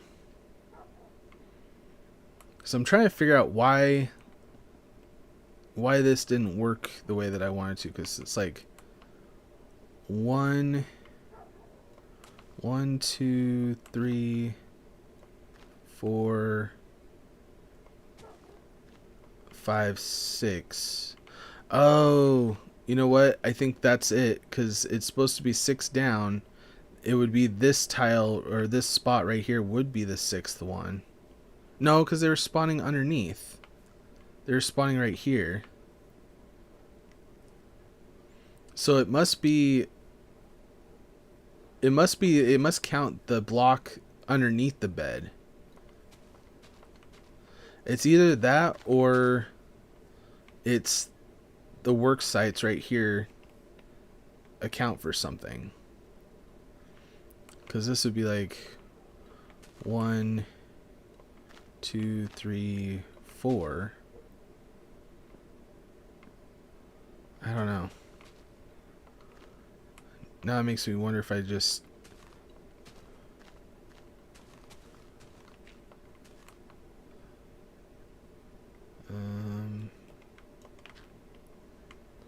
I want to see if these will actually spawn any right here.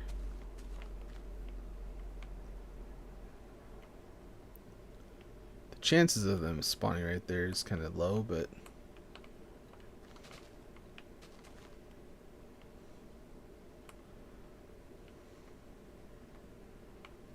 because right there would be 1, 2, 3, 4, 5, 6.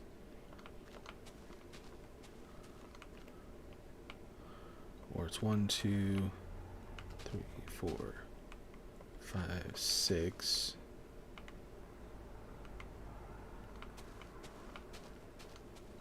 I don't know. Either way, I think the main thing to take away from this is to give yourself a little bit extra room when it comes to the spawning mechanics. I don't really care to find this out.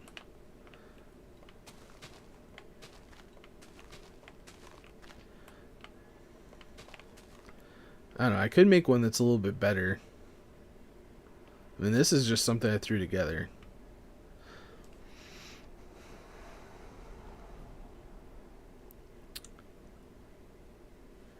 Okay, let's see here. I don't think you should show... See, that's what I'm thinking. Maybe I should redo my video. Because if I messed up, then that's, yeah.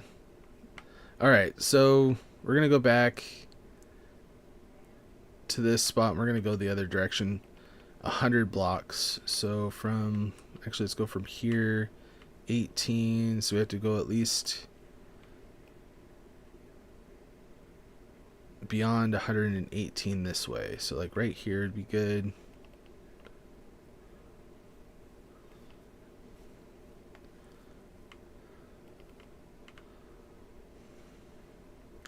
Alright, so should I do the kill chamber above or below where the villagers are at?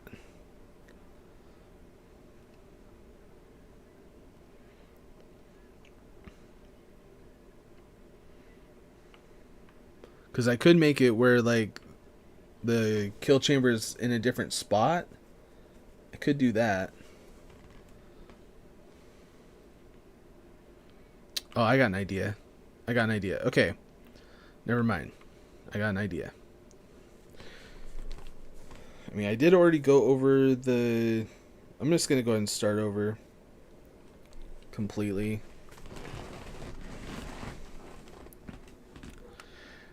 Alright, so when building a iron farm, you want to make sure that you're at least 100 blocks or more away from your villager breeder. Me personally, I go like maybe 120, 125 blocks away just to be on the safe side. But the first thing that you need to understand when it comes to an iron farm is the spawning mechanics of an iron golem. This iron farm is specifically for Bedrock. So in Bedrock, an iron golem can spawn naturally when in a village. First generates in, or when a village, oh gosh. Oh man, this is fun. This is fun, right? Okay, in the Bedrock edition, an iron golem can spawn naturally when a village first generates in the world. An iron golem also spawns in a village having at least 20 beds and 10 villagers. The golem attempts to spawn in a 17 by 13 by 17 volume, or in other words, an 8 block horizontal and a 6 block vertical from the village's center block, which is usually the pillow of the first bed placed whenever creating a village. So whenever you create a village, let's grab a bed real quick. It's whenever a bed is placed or a block of some kind is placed, and it's the bed pillow that is the mark of the center of the village. Now, of course, there has to be a villager to connect to this block, and if it's a work site is the first thing that could possibly be, but it's usually the bed is the center point. So if you have a center point of this right here, that means that in a vertical spot it goes up 1, 2, I think the pillow counts, so let's go 1, 2, 3, 4, 5, 6, and that's as high up from the bed that an iron golem can spawn. Now, of course, with the bed being on the ground right here, that means that iron golems can spawn pretty much anywhere on this area, and we don't want that. So to give ourselves a little bit extra room, I'm going to go up at least 2 extra blocks and place a dirt block just to kind of pinpoint where we want to start our village, and remove that that bed. Now what we want to do is find a block that we want to start with. I'm just going to go with cobblestone because most people are going to have cobblestone early on in the world. You can definitely make it out of any solid block that you guys would like. But the main things that we're going to need is probably leaves or half slabs and a solid block of your choice. Workstations for the villagers, and we're going to need at least a minimum of 20 villagers for this iron farm to get really good rates. You can have up to 40 villagers. For every 10 villagers that you have in your village, you're going to create 1 iron golem, and you can have a maximum of 4 iron golems with 40 villagers. So to start this, what we're going to need to do is figure out where we're going to have the kill chamber at, and then we can move on to where we're going to be placing everything else. So for this kill chamber, what I'm going to do is I'm going to go off from this about 1, 2, because we can only go about 8 blocks from here, and we want the maximum amount of space. So let's go 1, 2, 3, 4, 5, 6, 7, 8. And a water source block, so we got, let's do that. And then we want to go out another 8 from each side to give our maximum amount of spawn radius here. So we got 1, 2, 3, 4, 5. 1, 2, 3, 4, 5. And then we need to have a side wall to basically make sure that the iron golems are not going to come out of here.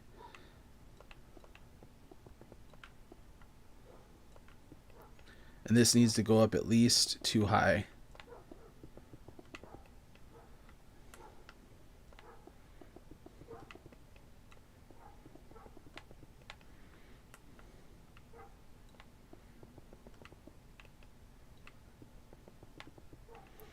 Okay.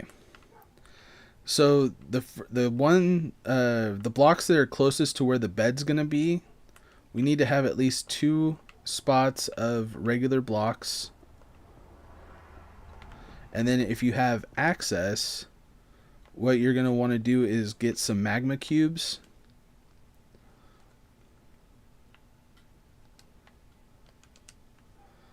And place the magma cubes the rest of the way.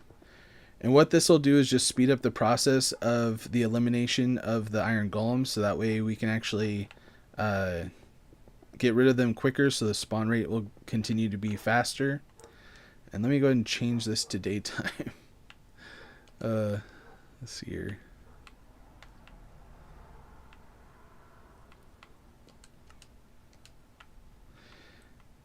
Okay, there we go.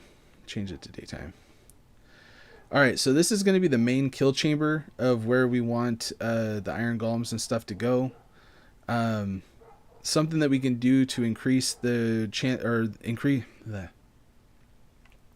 Another thing that we can do to increase the elimination speed is by adding a lava pool at the end here. But we do not want to eliminate the cats that we're going to be, or at least destroy the... Man, I'm really struggling on this one. Oh man, what are we missing in the chat here? Give me a second to reset here.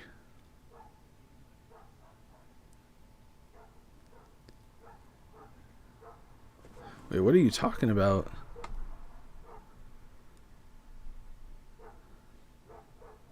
Oh, are you guys just talking to each other? Okay, because I keep seeing like the chat going on.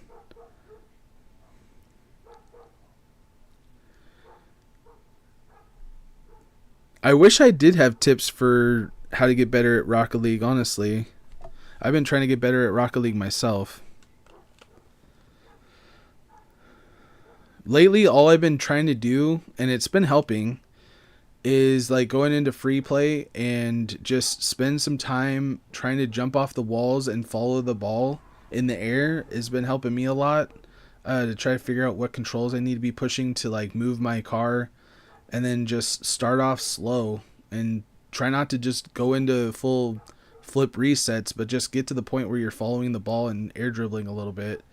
Or if you're wanting to try to work with ground mechanics, just try to, you know, chase the ball around a little bit, see what you can do. Mess around, you know, do small things and then work to the big things. All right, back to what we're doing here. All right, so now that you have your kill chamber kind of set up right here, there is a way to be able to make the elimination a little bit faster so we can have higher rates. But one thing that you do not want is to eliminate or get rid of the drops. So by placing a lava by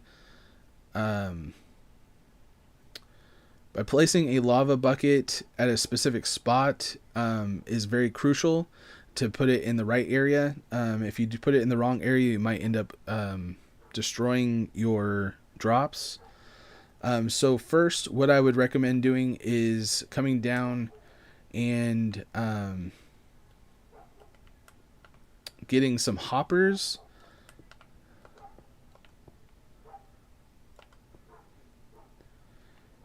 And what I would do is line this section with hoppers right here.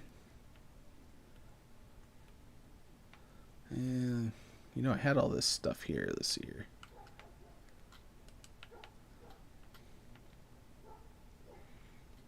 I'm going to need all of those things. Here, I'll do that.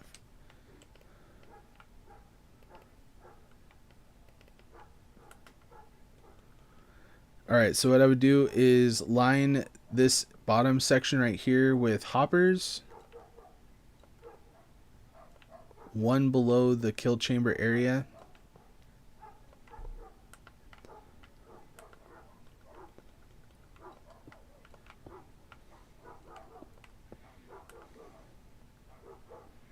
And eventually you're going to have this go off. So for now, let's go ahead and...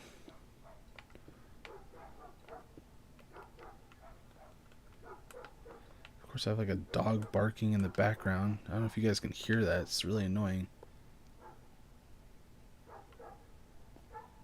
It's like, shut up, dog. You're ruining my video. Alright, so now that we got a hopper system placed, we can just place blocks all the way around the surrounding area.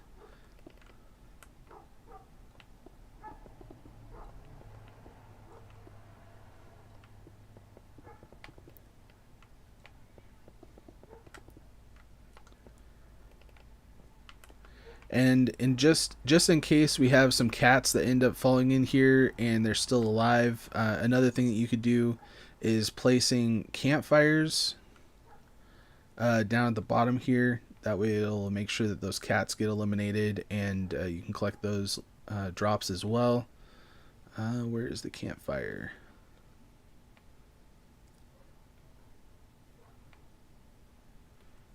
You'd think it would be in this section right here, right?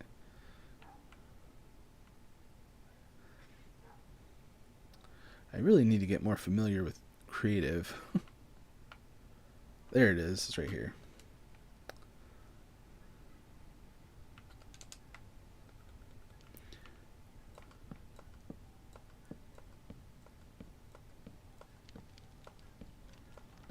Okay. So now that we got the campfires placed, what you're going to want to do is above the campfires place some signs.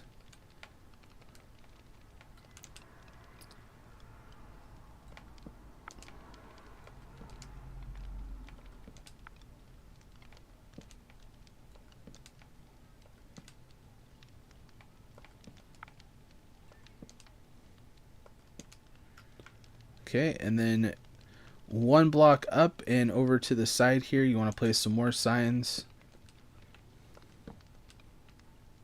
If you have the magma cubes already placed and you're in survival, all you have to do is crouch on these magma cubes and it won't hurt you. Plus you have to be crouched to be able to place the signs anyway. So no issues there. Okay. So now that we have all the signs placed, all you're going to want to do is place a lava bucket right there in the middle. It should reach all the way across. I'm assuming...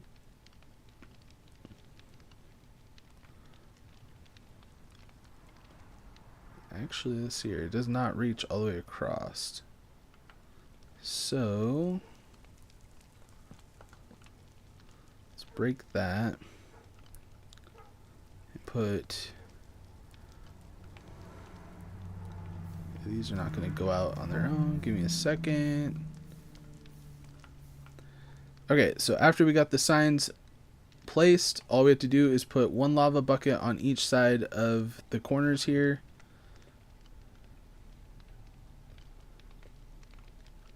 This will help the elimination of the iron golems to go a lot faster. And then that way we get higher rates. Okay, it's still not. Okay, whatever. One more take. We're going to get this.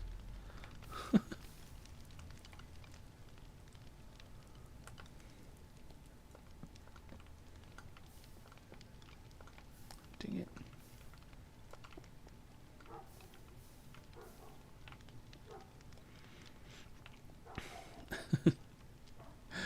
All right. Now that we have the signs placed, all you're going to want to do is place a lava bucket 1 in from the inside here, or 2 blocks in from the outside, and then that'll cover this whole section with lava, which will increase the rates of drops by eliminating the iron golems a lot faster. And now all we have to do is place buckets of water on this side over here, and that will push all the mobs directly into our kill chamber here. Now that we have that out of the way, what we need to do is find, or we need at least enough room here for 20 beds. So we're going to go out 1, 2, 3, 4, 5, 6, 7, 8, 9, 10.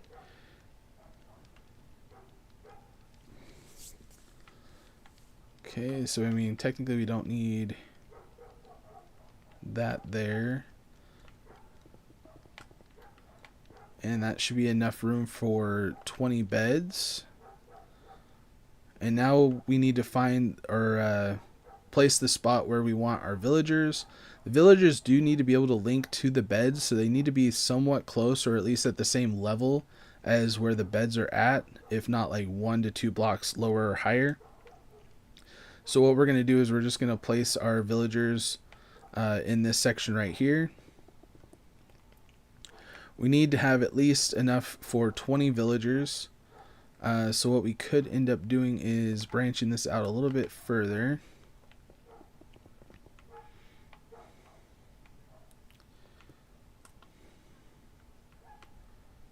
Hopefully that's close enough to link to their beds, which I think it is. So they can link as long as they're at like the same level. It's pretty simple for them to link to their beds.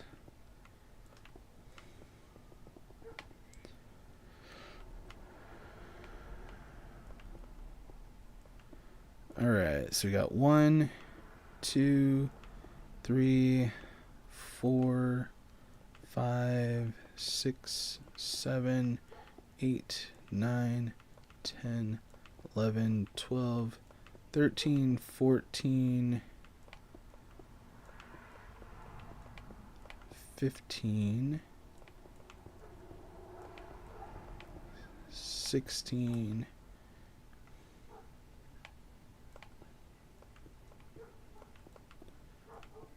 17, 18,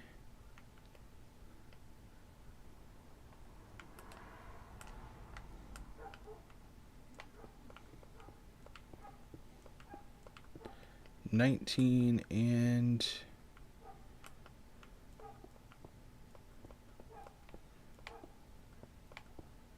20.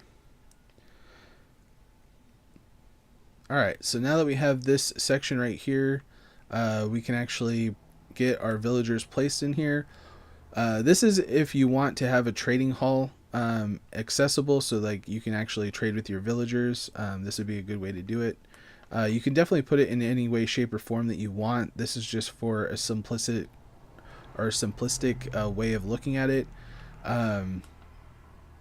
So the villagers need to have at least 2 spaces. So what we need to do is build this up at least 1 more block, and then I do an extra one so that way we could put a block above them.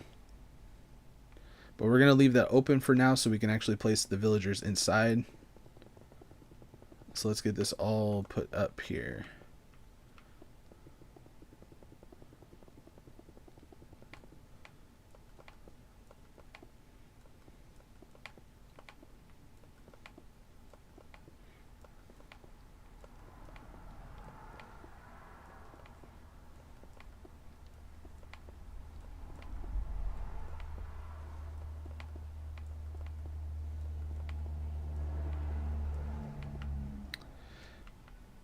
Okay, so now that you have this section done, what I usually use is glass. So if you have access to glass, what I would do is put a layer of glass across the midsection or the...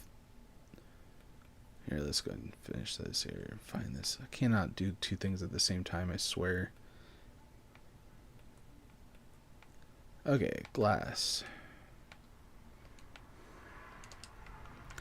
Alright, so what I usually do if you have access to glass is place a section of glass across the top here, so that way we can actually see our villagers for when we're actually putting our job sites in. And it'll keep them in place. To be able to get the villagers in here, all you have to do is create a rail system that comes all the way through here to get the villagers up into there. To do this, all you have to do is simply place a series of blocks like this.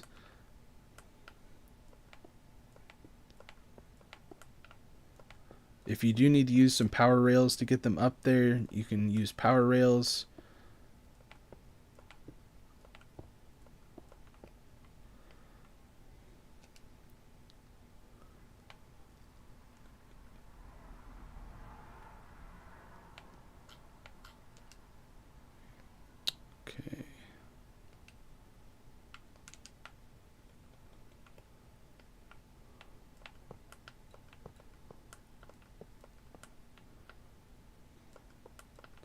Now these are things that you can use over and over again.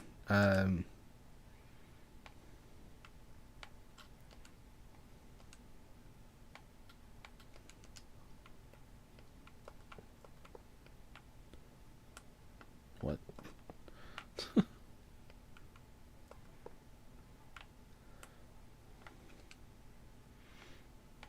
Okay, redstone torch.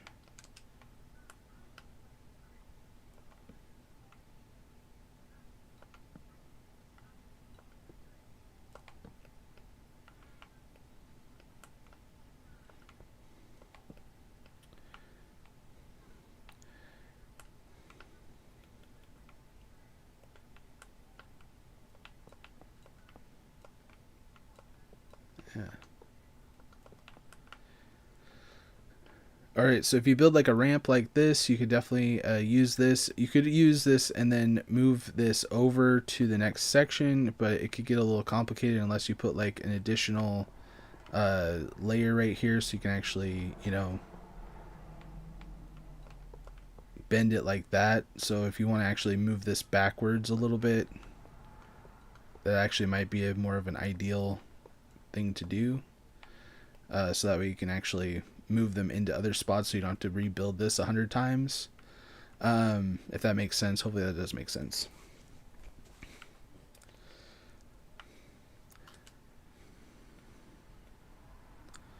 Okay, get the next part here.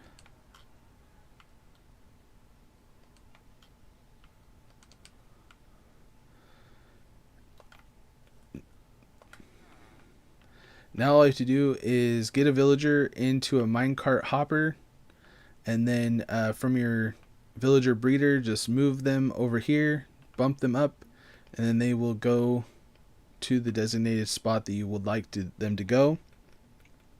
And then from there, so you don't have to make a whole bunch of different rails, all you have to do is move them up into the next section and keep going on and on and on until you get this whole thing filled with villagers.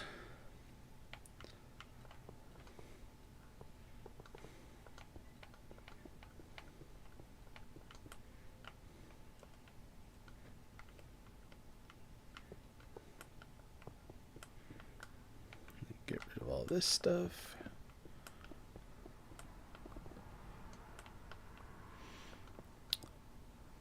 I should uwu. There you go. You got a uwu. I'll uwu your face off. Where's Bunny been, man? Kind of missing that kid. Him and his Burger King obsession.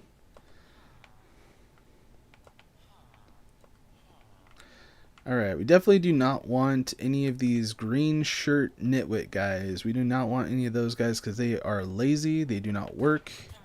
So we got to get rid of this guy.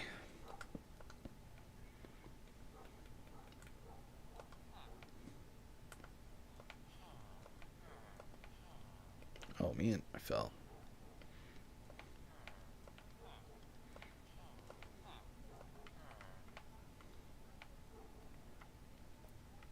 Can I get you into... Yeah, nice.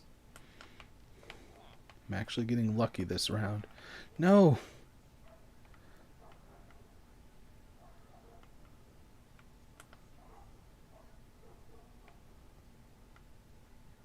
There we go.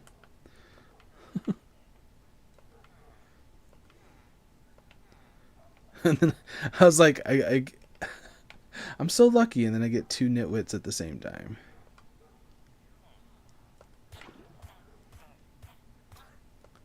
Get out of here.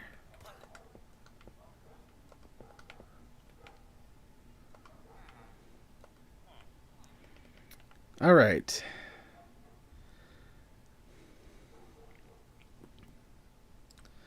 To wait for this lava to go away because I don't want that in my video.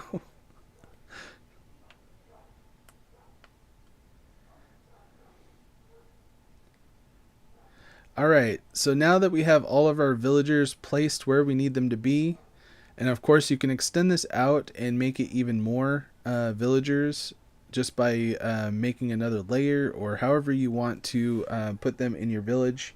There's a few things that I'm going to talk about here in a little bit that you'll have to make sure that you're doing to make sure that the spawns are going exactly where you want them to go. But for now, we're going to just be doing the 20 villagers, but you can go up to the maximum of 40 villagers to get the highest rates possible. But now that we have all of our villagers in here, now we have to link them to beds. So what we want to do is, as we found right here, this is our center spot, and we want our pillow to be facing towards the spot where we actually are killing the iron golems. The reason being is so that way it increases our chances of getting iron golems in that whole area, which I think it doesn't really matter in this case because I don't think they can spawn on magma cubes. But for now, we're just going to keep it at the pillow facing the direction of the kill chamber. Now we just put beds all the way across here. It should be a total of 20 beds.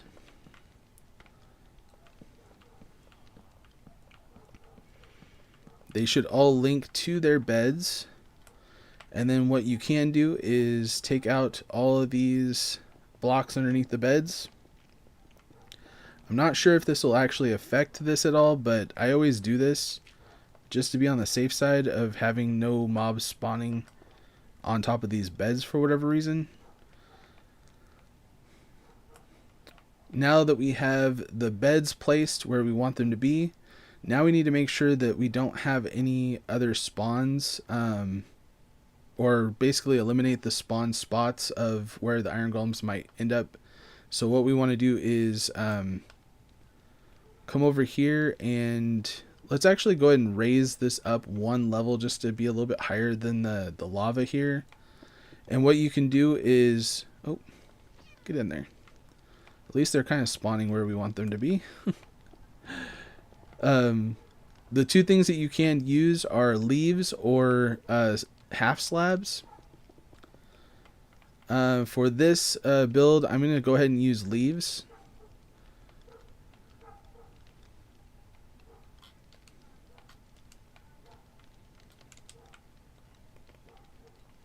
I feel like leaves are a little bit more consistent when it comes to mob spawning. So spend a little bit of iron, get some shears, and just go out and shear a whole bunch of trees while you're cutting down wood anyway. And then there you go. So now that we've gotten this out of the way, now all we have to do is place a block over the top of each of these guys and place leaves over the top. As you just saw, a cat just spawned in here, so we don't want that to happen. So we're going to place leaves over the top of all of this as well.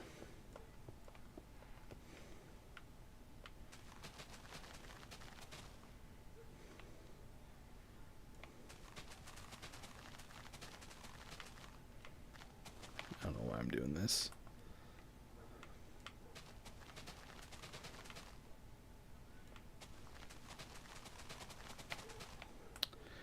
Okay.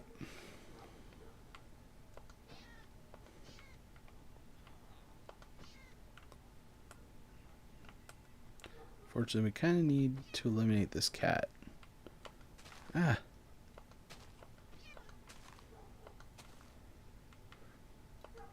Apparently cats have a lot of health when you're just punching them. Whereas like punching just seriously, it has no damage. Oh my goodness, how hard is it to kill a cat? There we go. Anybody who's actually watching the video later are gonna like, that's a funny moment.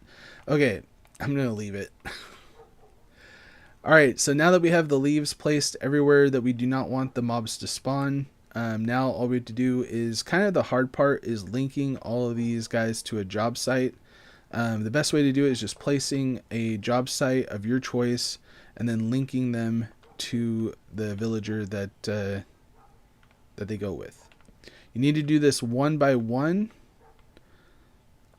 and you need to make sure that they link to their job site before you move on to the next one. So wait for that to happen, and then you can move on to the next one.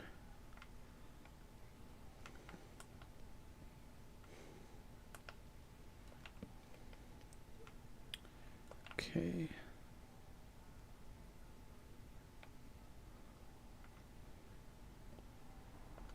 it's that guy. I was like, it was so close that I didn't see it.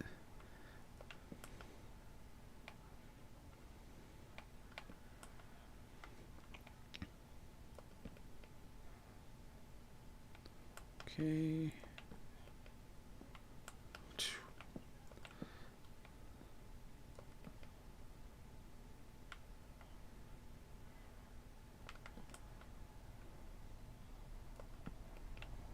Okay.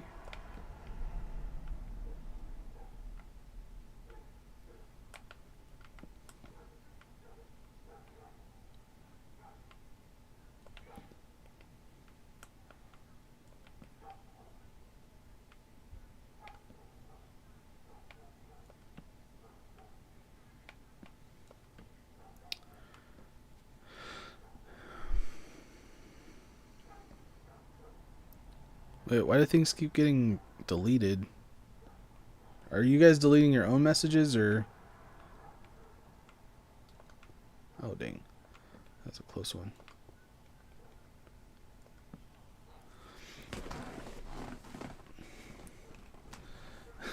You need a hippopotamus, huh? Are you talking about like in Minecraft? Because like if they had hippopotamuses in Minecraft, would they be like the panda where they're nice, or are they gonna be like super mean, like they are in real life? Because hippopotamuses are actually like one of the most dangerous animals that exist.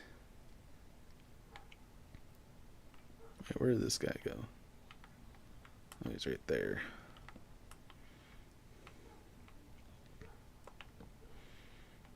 Okay.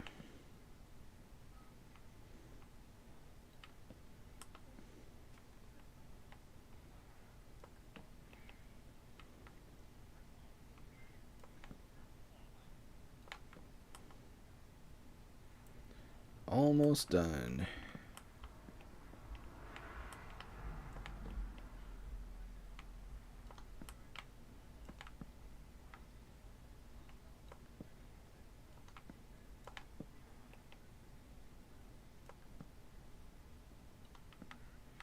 I knew I couldn't get lucky 3 times in a row. How about you? Nope.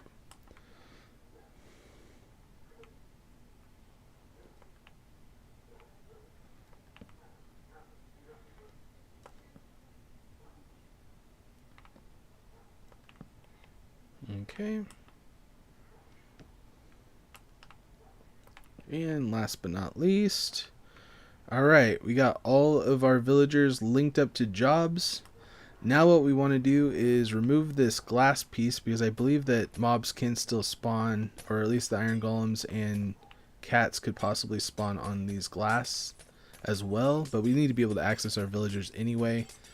So just eliminate all of these, and just to be on the safe side, what I would recommend is putting like a trap door or a button on top of these, so that way the mobs won't spawn on top of there as well.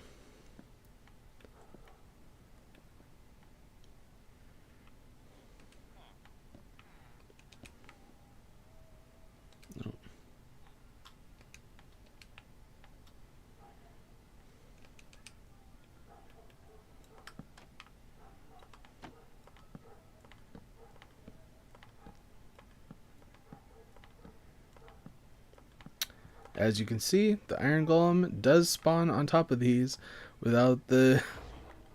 Hey, at least we figured that out, right? So you definitely want to put something on top of these workstations, especially if they're a solid block workstation. I'm not sure if like the, like the stone cutter and things like that would actually spawn them, but it's better safe than sorry to put something over the top of there. So let's go ahead and get rid of this iron golem so we can actually see if our iron farm is working. It should be working now. I'm going to use a sword this time because I think punching an iron golem would take forever. Alright.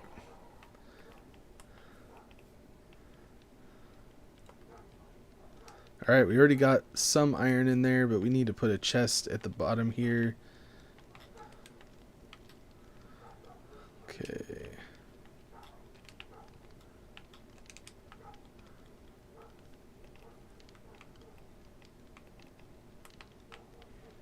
And I can't reach that.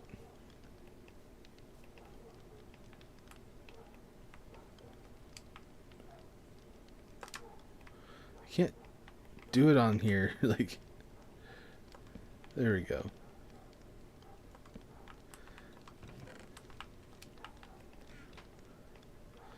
Alright, so now that we have all this put together, our spawn spots are all covered up. We should be seeing some iron golems coming through here any second.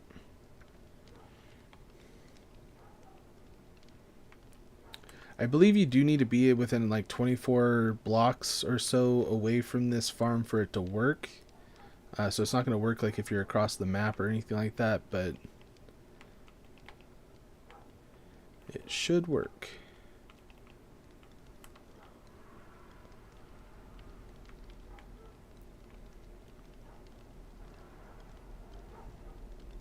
Of course, we might have to change it to the daylight settings. So I think there's a certain amount of time that they can spawn in. Do daylight cycles.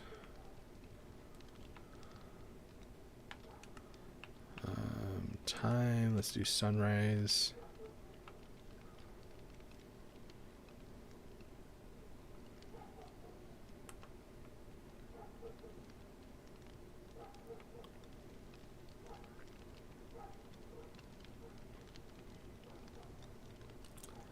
Come on, magic, work.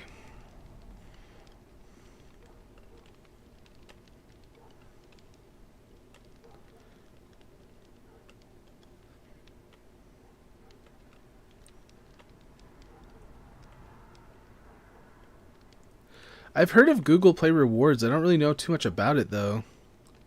Apparently you can earn stuff on it. Alright, there we go. We have our first iron golem. We should get at least 2 with 20 villagers linked up. Of course, you can get up to 4 with 40 villagers. So if you want to extend it out, make it a little bit bigger, you can definitely do that.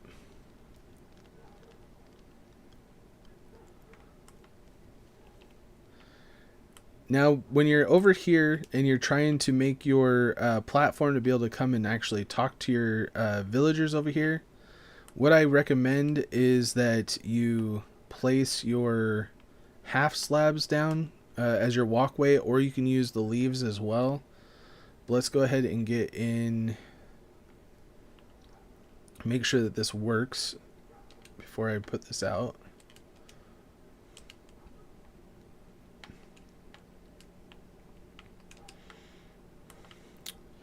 As long as the half slabs are on the bottom part of the block right here, then it will work for you to be able to walk through here. And then you should be able to still access your villagers. If you have a roof over the top of you, as long as it's not more than 3 blocks, you can use solid blocks in here. However, your cats are still going to spawn in there. So I still highly recommend that you use the half slabs to be able to access your villagers through here. So that way you don't have your cat spawns out, because that will affect your rates as well. So if you want to put a platform right here, and then after you build out the platform right here, you can actually extend this out and place more villagers on this side of your walkway, so that way you can get the total of 40 villagers, and then just extend this section out a little bit with your beds. You know, go 10 more this way, 10 more that way, and then you'll get the maximum amount of spawn rates for your iron golems. And that'll be it for the iron golem, or the iron farm. Yeah. So that will conclude my tutorial for the iron farm. If you guys do like the video, make sure to drop a like, subscribe if you're new.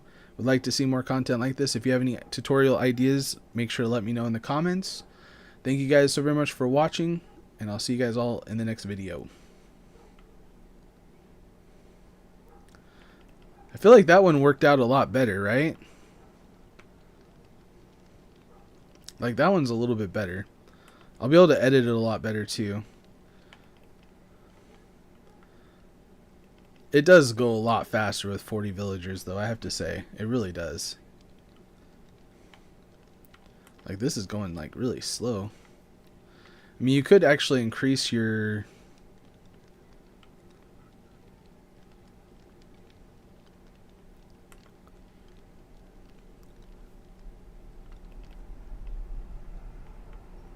It's like, why are they not spawning?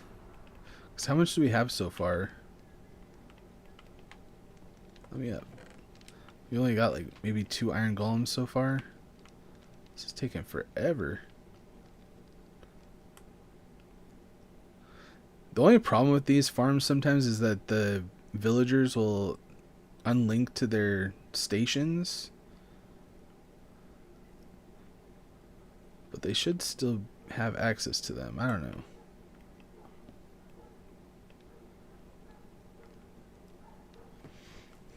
Hey Hex, welcome back.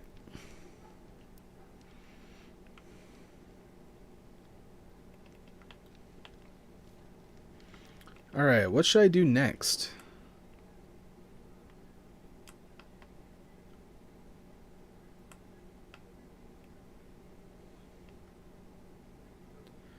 Why are these not spawning in so fast?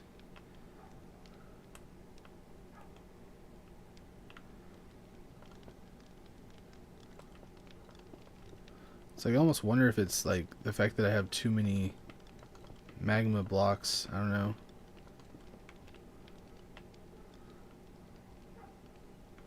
I don't feel like it should matter that much.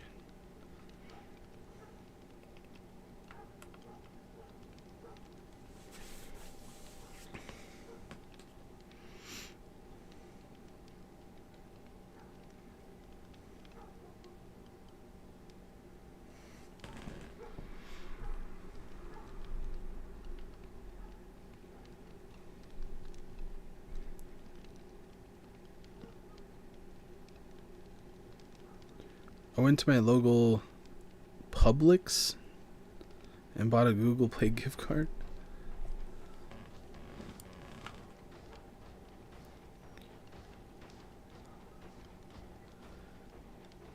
What's Pro 100?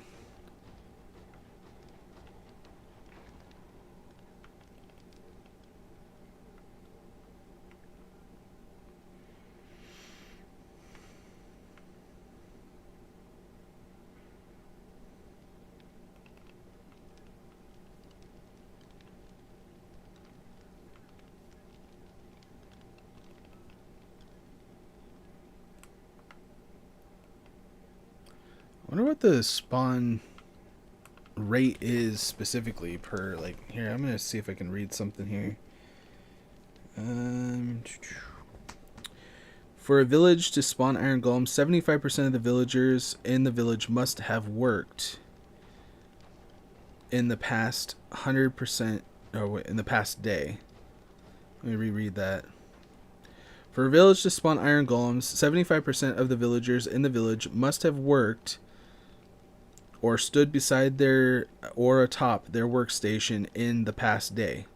100% of the villagers must be linked to a bed, and the village center must be within a player's simulation distance value.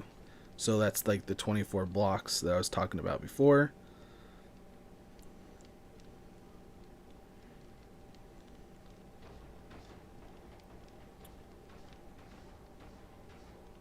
Okay, if the village's original iron golem is killed, a new one cannot spawn unless all of the conditions are met. Therefore, a small village does not regenerate an iron golem unless the village is expanded. If the spawn conditions are met, then the chance of attempting a spawn is 1 per 700 game ticks, which averages to 1 spawn attempt every 35 seconds.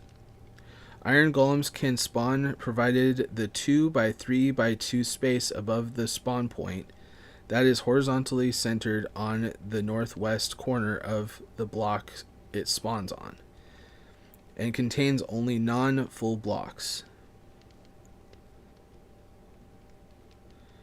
and the block it spawns on is a solid block. So technically, every 35 seconds we have a chance of getting 2 iron golems, which we've kind of seen now it's starting to kind of pick up. And that's kind of the big reason why you need to actually have your villager right next to the workstation all the time, is because if they're wandering around and not actually standing next to their workstation, the rates are going to go way down. So it's really important that they're actually linked up to the job site that they're standing next to, and that they're constantly next to it to be able to increase the rates. Hey, my little enchiladas, what's up, my dude?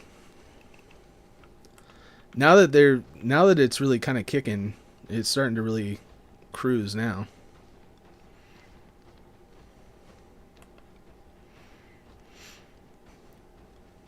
I'm turning 12 in June. What? You're way older than 12, right?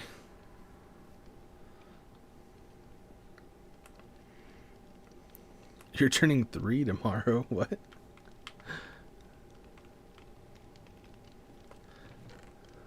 Yeah, alright. So we got a decent amount of iron now.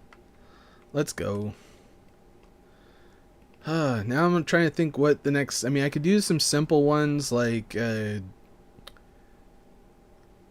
I don't know, I'm trying to think of some farms that I haven't really done a lot with lately. And none of y'all have like anything specific that you guys would want to learn or know about?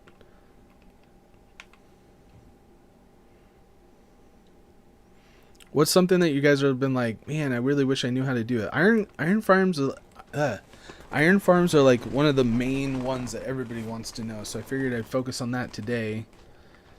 Honestly, I've got that done kind of quick. I was able to build 2 of them even. Now I'm going, do I just build like regular farms?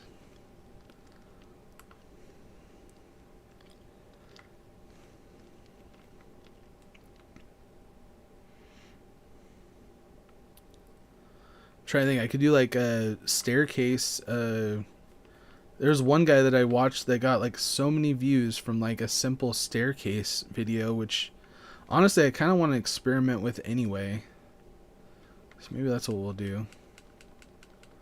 Okay, now first off I need to set my settings to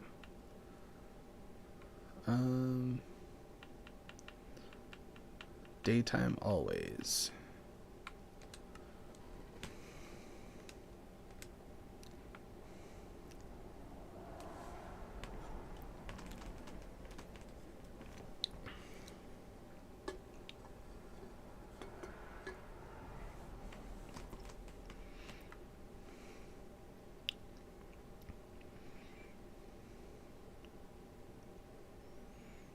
What?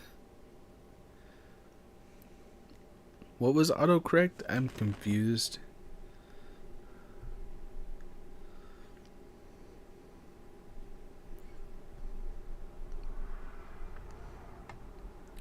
Corey, he is innocent.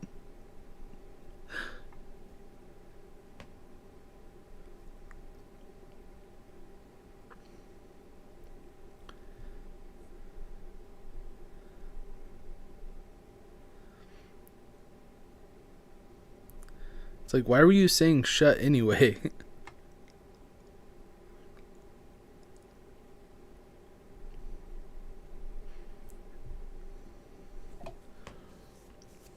You are confused? Sorry. I'm being so mean. Okay. So let's build like a standard like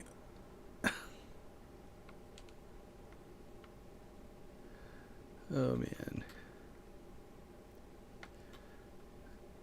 Actually, let's do these ones. I like these ones. First off, I want to test this before I actually start a video, because I'm pretty sure that basically if you have this going like that,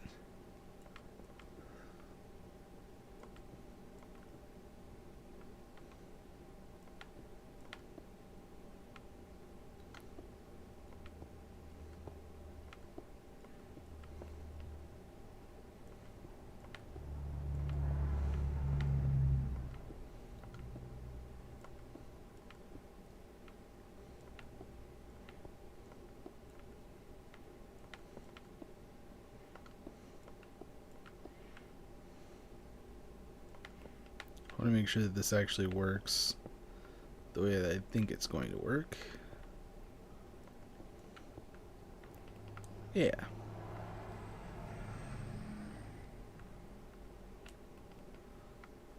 Perfect.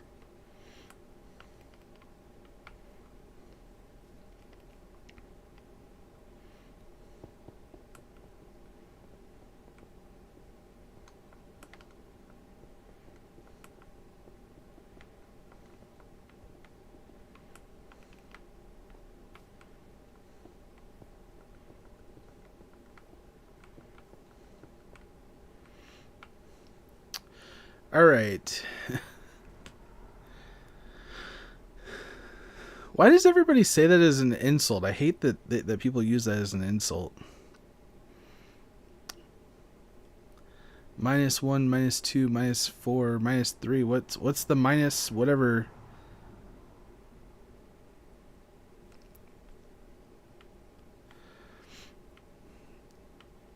All right. Hello everybody. Today we're going to be working on a staircase. So if you guys would like to know how to do a spiral staircase, we're going to go through a couple different ways in which you can do it. One is if you have a square tower that you're trying to go up, as well as a circular tower. So the first one we're going to do is a square tower. Typically, if you have a square tower with one block and 2 spaces in between like this,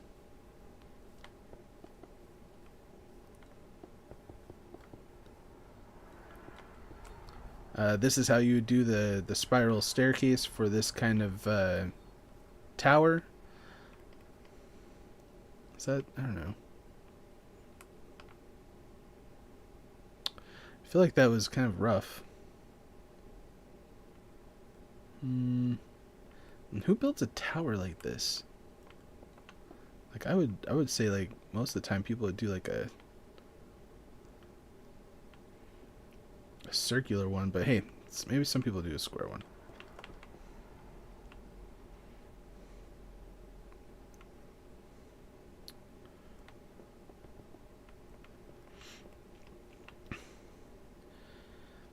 All right, so if your tower is yeah. Just so you know, this is all ad-libbed. Like I literally have no plans, or had no plan of making this. So you guys get to see all the bloopers and everything.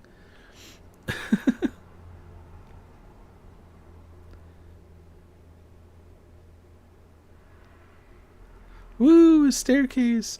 Hey, I mean, like I said, I saw somebody that got like 50,000+ views and subscribers from a simple staircase.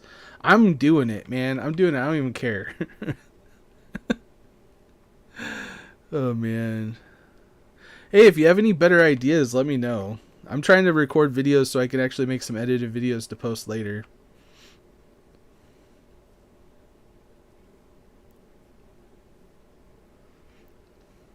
Core's entire channel is a blooper. Hey, you know, people like bloopers, man. People like them.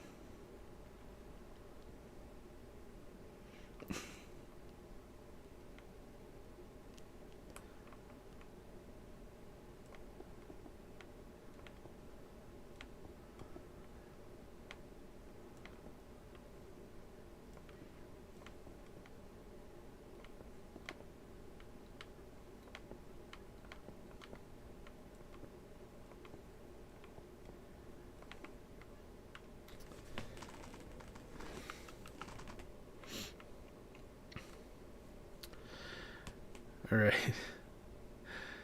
Hello everybody. Today we're going to be looking at how to make a spiral staircase for a square tower or a circular tower. So if you guys are interested, gosh, that sounds so terrible.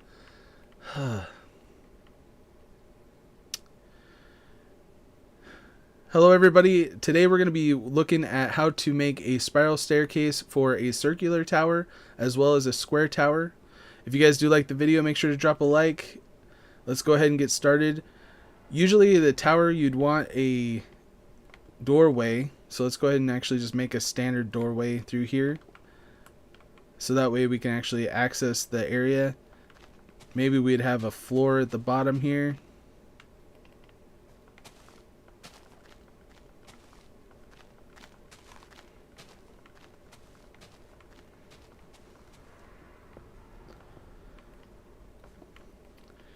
And what I typically like to do when it comes to my floors is I actually put some lights underneath and use the half slabs, so that way we actually have some hidden light underneath here. If you have the ability to do that, you know, it's a good way to get some extra light in here.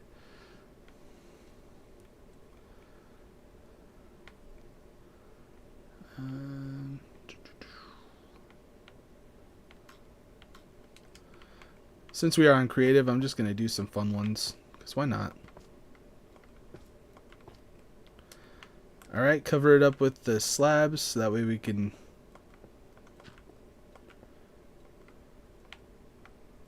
have something to stand on.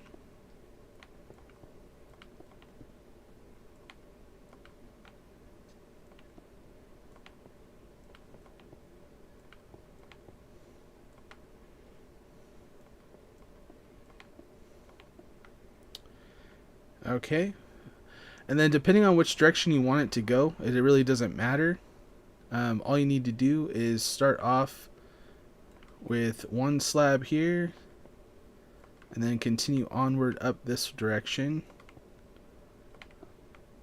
And I believe, let's see here, yeah, you want this these to be at the same level as the top of a block here.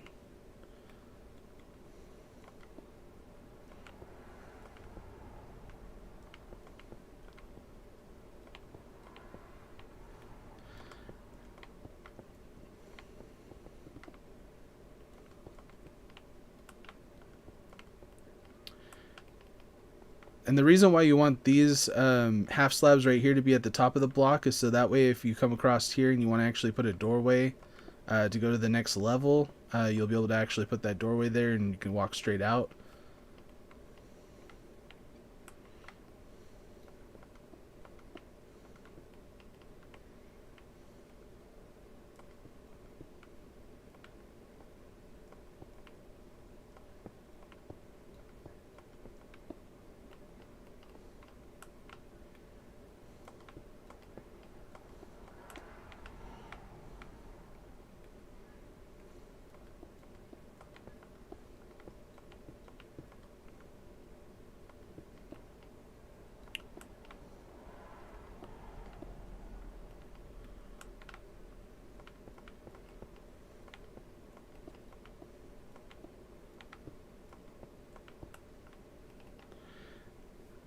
Alright, so now you walk through here, you can actually go up the staircase and then be able to access basically any level you want from here on out.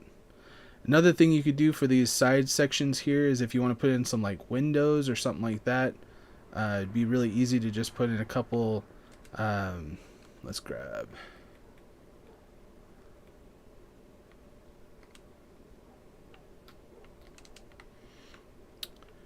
And then on these side areas, you could definitely put in some windows by simply just putting in some stairs.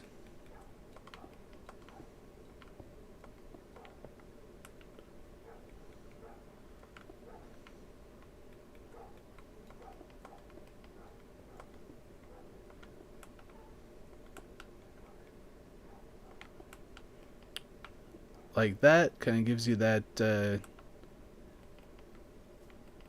medieval look to it.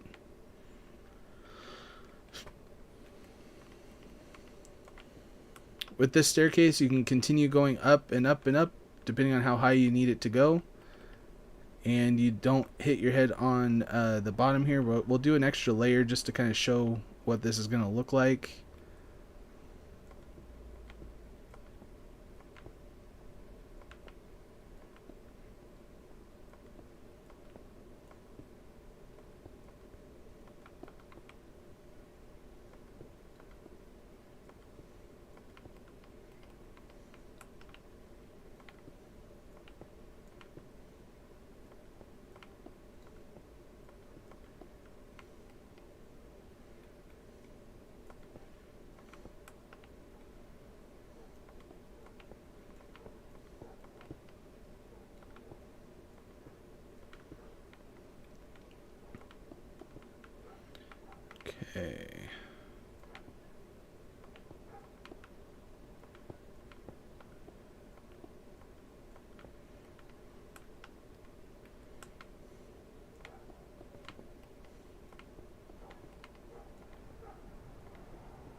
The beauty of like having my edited videos is you don't have to watch like all this extra stuff, but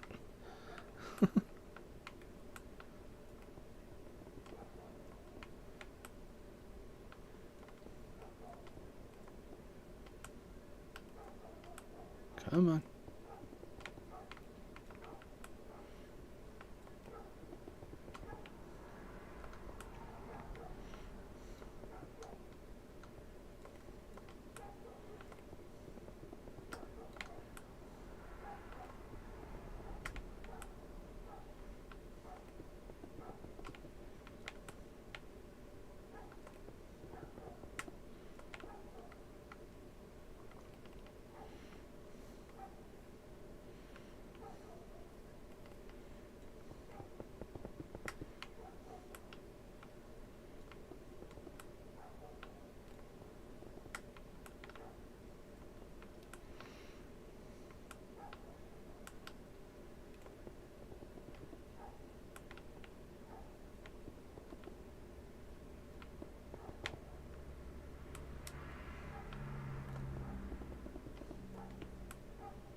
Okay, almost got this section done here.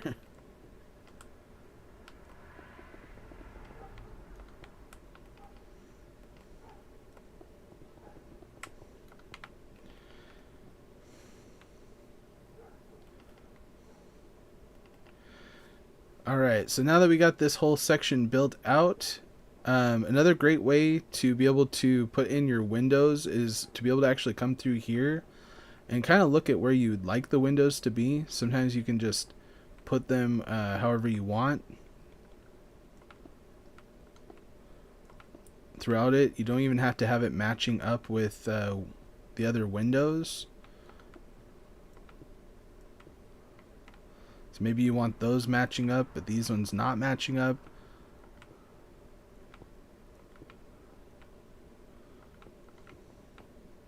Depending on your build style, of course. And then, of course, if you want a doorway here, you can have a doorway there. Or if you want to go up a couple more layers and have the door at a different direction, you could even put it at a different direction. Lots of different things you can do with your towers like this. But this way you can just walk up and it's really easy. You're not hitting your head, and you can basically exit out any direction that you would like when it comes to like building different castle pieces and things like that. Sometimes you won't even see these spiral staircases. Sometimes they're just in the middle of your castle. But that's one way to do it, and it's really easy. Very simple. And you can even put different, decor things here. You could put, let's see here. You could put lanterns, to light it up a little bit. You could put flower pots. You could put different decor type. You could put different decor type things here in the corners if you want, because you do have that extra space for this build specifically. But let's go ahead and look at the spiral staircase for a round tower. Or a circular tower. Maybe a circular tower is the best. Again, I would do the same thing and put some light underneath the floor here just to kind of have some hidden light to lighten it up a little bit. Reduce your mob spawn rates in a survival world specifically.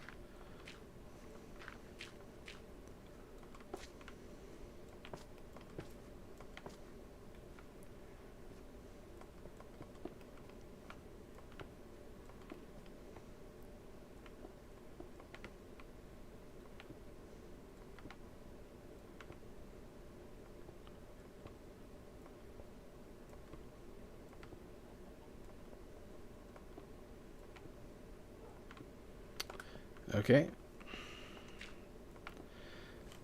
So if this is your entrance, what you'd want to do is just start kind of the same way that we did on the other side by placing a slab right there so you can step up. And then you want these side pieces to be exactly to the top of a block, so that way you can exit out any side. And just like the square tower, you're going to be doing the same thing, except for in this case you're not going to have that additional square block right there, and then that will give you that circular shape that you're looking for.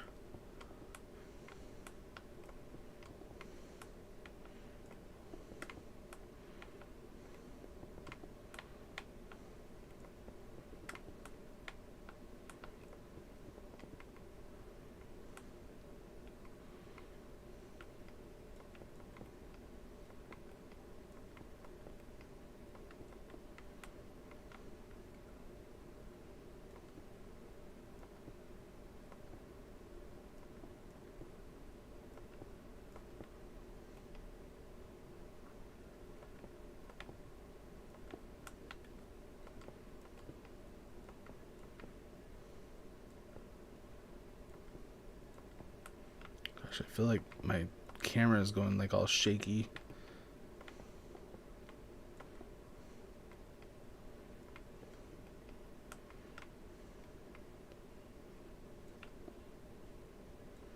It's the worst part when I go back to edit. Is like I see all the shakiness of my camera. It doesn't seem as smooth as it should be.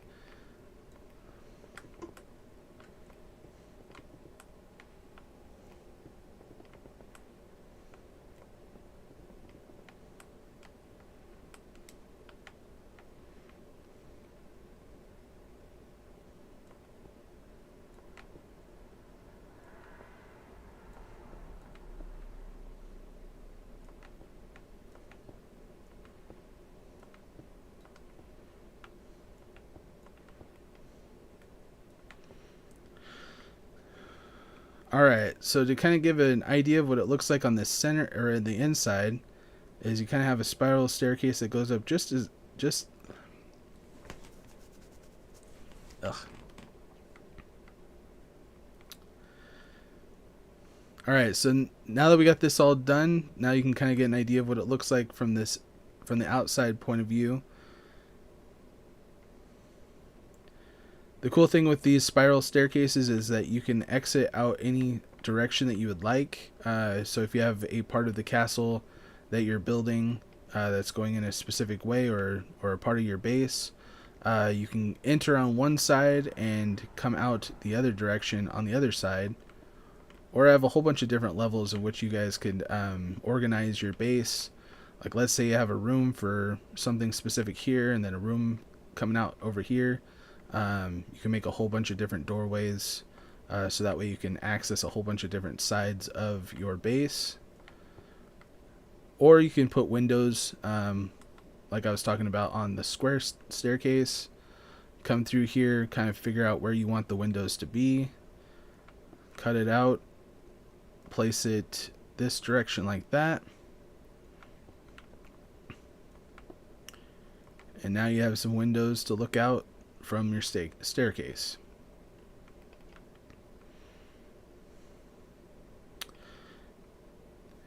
If this was helpful to you, please make sure to hit the like button. I definitely...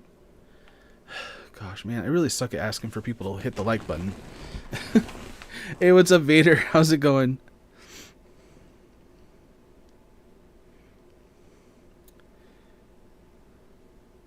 Oh, what topic are we... Oh, my goodness. What's going on here?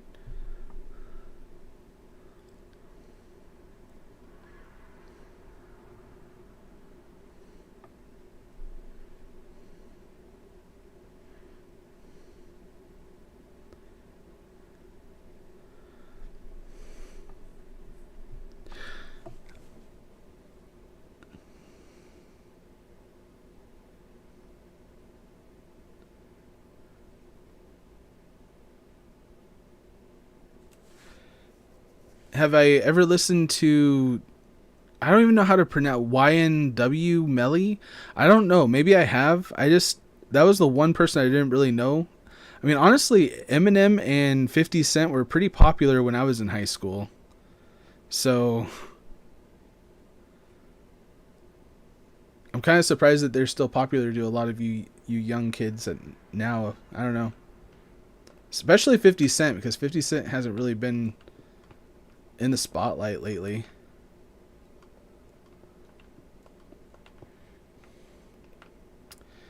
Well, thank you guys so very much for watching. If you guys did like this video or you found it helpful in any way, shape, or form, make sure to drop a like, subscribe if you're new, and if you guys have any other tutorial ideas, make sure to let me know in the comments below. Other than that, thank you guys so very much for watching, and I hope to see you guys all in the next video.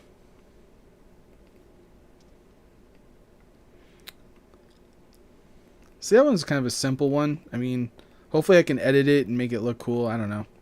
We'll see what it looks like after the end. I mean, these don't really look that cool on the outside, to be honest.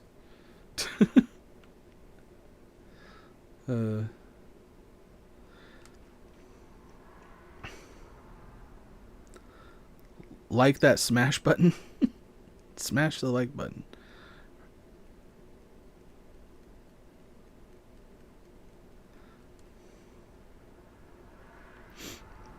Alright, so we got another hour. What other tutorials can we do in an hour? We did the iron farm twice, but this one was way better, I think. Which, honestly, we've been kind of in this area. I'm kind of curious to see if we actually had a decent amount of spawn rates. Yeah, we got a stack and a half of iron since we were just in this area. So that's pretty cool. And honestly, if you just AFK in one of these iron farms like overnight, you're pretty much guaranteed almost a full double chest. That's usually what I do, or I'm just like working around the area and getting some other stuff done, or I have like other farms in the area that'll help. But good way to get iron, honestly.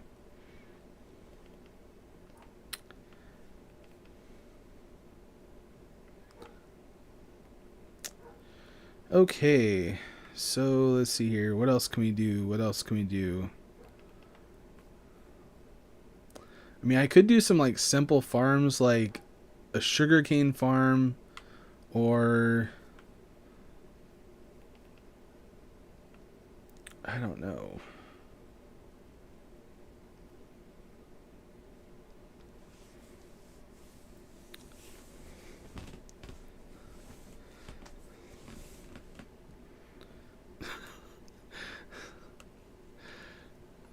I keep forgetting, Jacob, that you're kind of new. You've never really met Travis, have you, Jacob? Because Travis has been gone for like a couple months, and I feel like you came in the middle of his absence.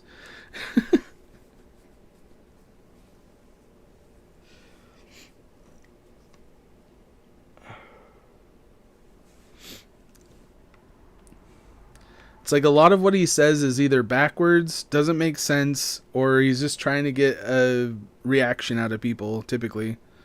Is like typical Travis.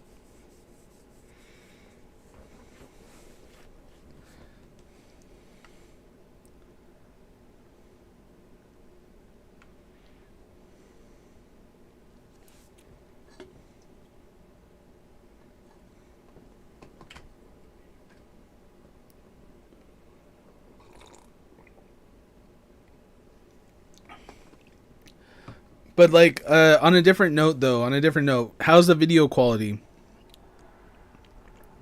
Just so you guys know, you can turn it up to 1080p now. I changed it from 760 to 1080. I got my new cord put in, so hopefully the speed and the delay is not as hopefully it's not as delayed. And yeah, I'm hoping for just better quality overall for the videos. So far, it seemed like it's been doing really well.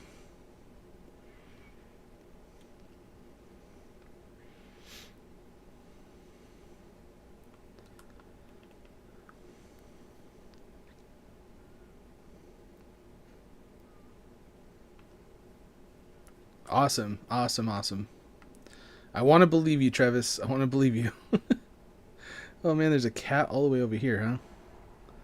How'd you get over here? Oh, maybe the cat came from this section. Man, out of the 3 villagers that we got 1 nitwit. That kind of sucks, but oh well. And how did you... Did I never let him out of the cart, apparently. Okay. Oh, man. Okay, I've done so many, like, sugarcane farms and stuff like that, but maybe just doing something very simple would be easy. I don't know. Because I got enough time for maybe, like, one small tutorial.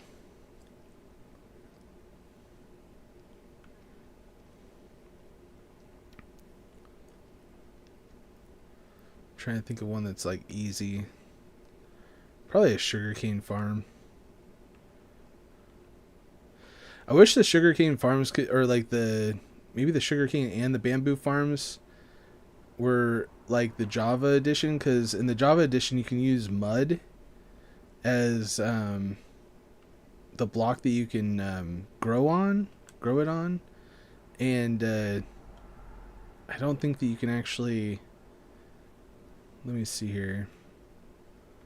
I want to see if they updated it or not.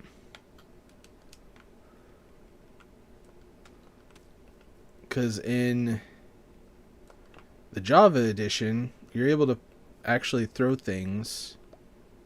Oh, you can now. Yes. This is amazing. Okay, this is amazing. This makes me really, really happy. Okay, so I want to see if we can actually grow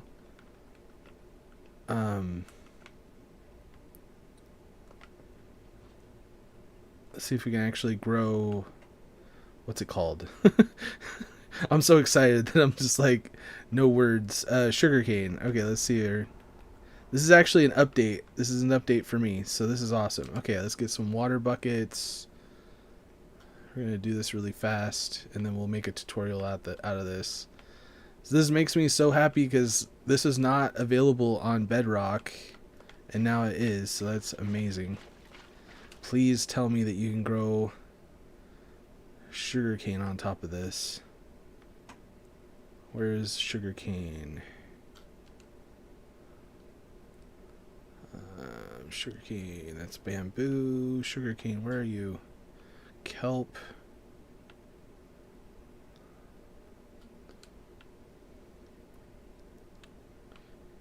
Why am I not seeing sugarcane? Am I blind?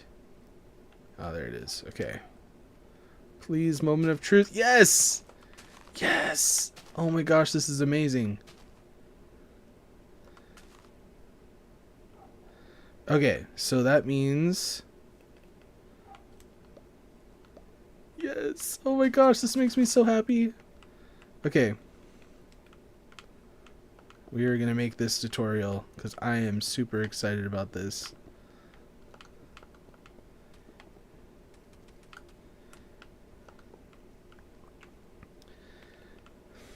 Alright, so let's grab everything that we're going to need.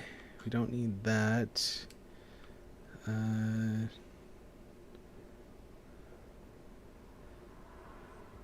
You know, I'm going to use this actually. So get rid of that. Solid block. Water.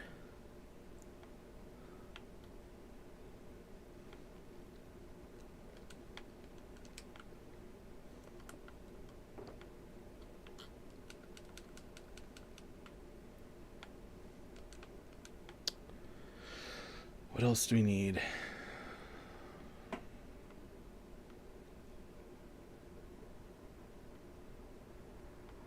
We don't need any rails because that's going to be... Oh man, I'm so excited. I'm really excited. Because before you had to use like minecart hoppers and rails for this, and now you don't, which is so freaking awesome. I am so excited. Okay. I need glass. That's what I need. I need glass. And redstone stuff. Okay, so we need redstone. We need pistons. Might as well grab... Let's see here. We need observers. And It's been a while since I've actually made these. I'm trying to remember everything I need.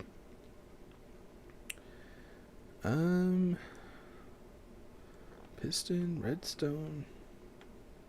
I think that's it. Hopefully. Actually, I'm going to do sea lanterns. Instead of the other one, because...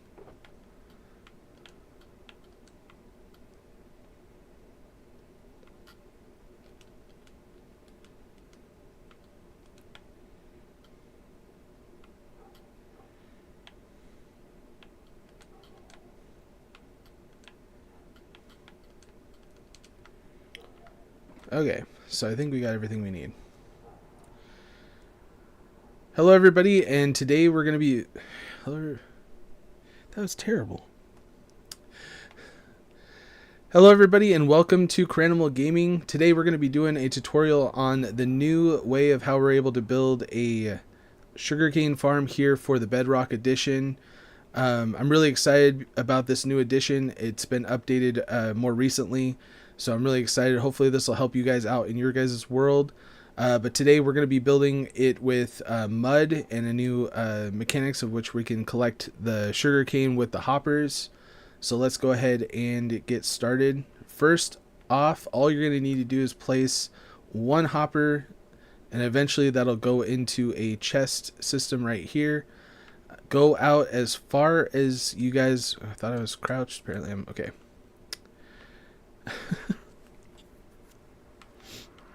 Then all you're going to want to do is place hoppers along this section here as far out as you guys would like it to go. It could be very, very big. It could be small.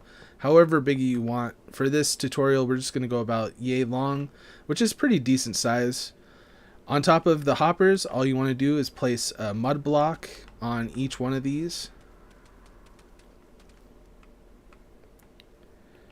And then on one side of the mud block, you're going to want to put a stair going this direction like this to keep the water from falling out.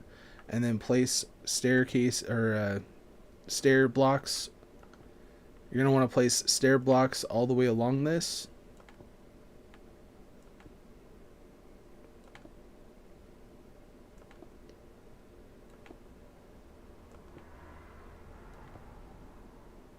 And then on the end, you're going to want to go to the side here so it kind of closes it off. And then fill this all the way with water. If you are on survival, the best thing to do to make a unlimited water source is by creating a 2x2 space. Put one block or one water source block there, one water source block here to create the infinite water source, and then just pick from one corner. That way it's a little bit easier to get your water.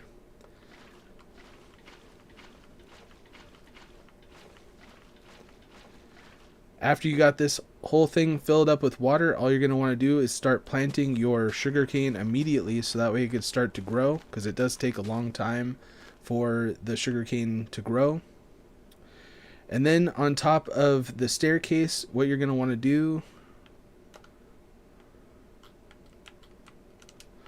On top of the staircase, what you're going to want to do is place a piece of glass or other block that you guys would like to use. I like to use glass just because I like to actually see inside my farm. And then go on the entire outside section. On the corner sides here, I like to always put some kind of light source. So I always put like a sea lantern or something like that. You guys do not have to do this. I just like having the additional light. I keep forgetting I'm on creative. I'm like doing everything like the slowest way possible. Alright. So now that we have our farm looking like this, all we need to do is place a piston facing in towards the sugarcane.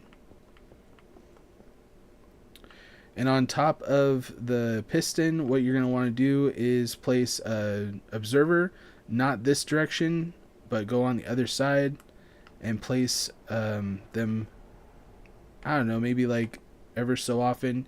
The more observers you have, the more likely it's going to go off a little bit more. So I mean, you could do more. It depends on your budget.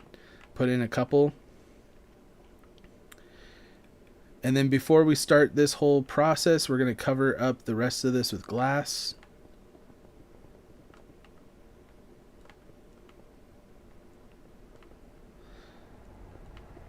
The reason why we want to cover the rest of this up is so that way none of the sugarcane is going to actually come out, or so we don't lose the sugarcane. On the top, I like to put a couple more sea lanterns up at the top just because I like it the way it looks. I feel like it just gives it more light. I don't know if it really affects the way that the sugarcane grows, but I don't know. I feel like it looks nice. You want the sugarcane to be able to grow at least 3 high because that is the maximum height that it can grow. If you guys do want this to go a lot faster, you can definitely put in some dispensers right here facing the other direction and fill it with some bone meal with a clock repeater hooked up to it so it goes a lot faster. Other than that, this is just an automated way of which you can get sugarcane.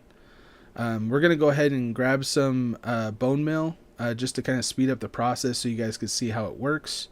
But first, we have to connect these pistons. We have to connect these pistons to the observers so they go off whenever the observer observes the chain.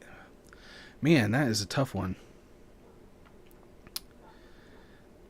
But first, we have to connect these pistons to the observers so that way that once the observer sees that the sugarcane has grown all the way up, it will send a redstone signal to the pistons and have it fire so that way it will smash the sugarcane. The sugarcane will fall into our collection system and it will continue growing. That was a little bit better. Once we have a solid block attached to each one of the pistons, all we have to do is put a redstone dust across the edge here. And once the observer observes the sugarcane growing, it'll fire that redstone signal and we'll see what happens. Okay. Where's the bone meal? Bone meal, where are you? There it is.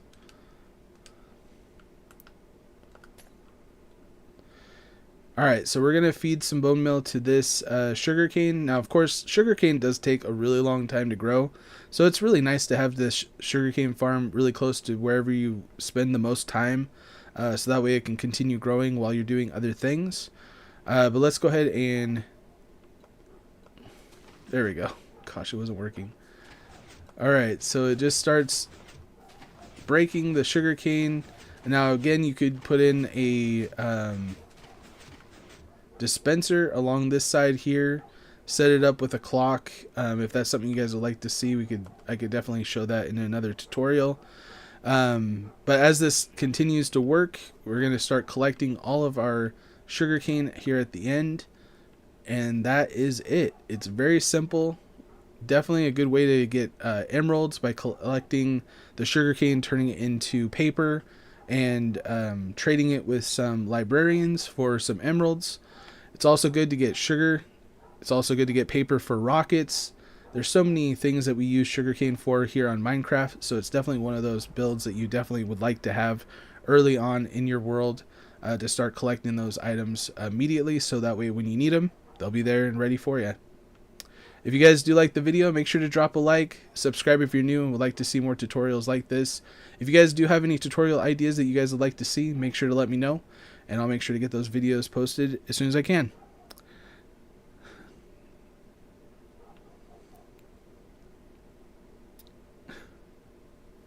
I don't know if that outro was that great. I don't know.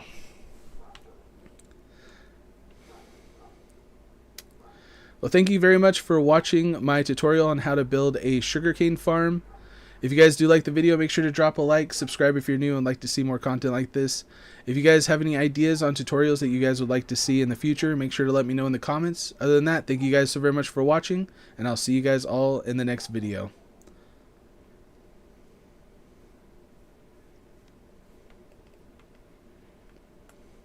Man, this sugarcane farm's so easy now. Oh my goodness. It took me like like less than 15 minutes to build this. And I was doing it kind of slow at the very beginning.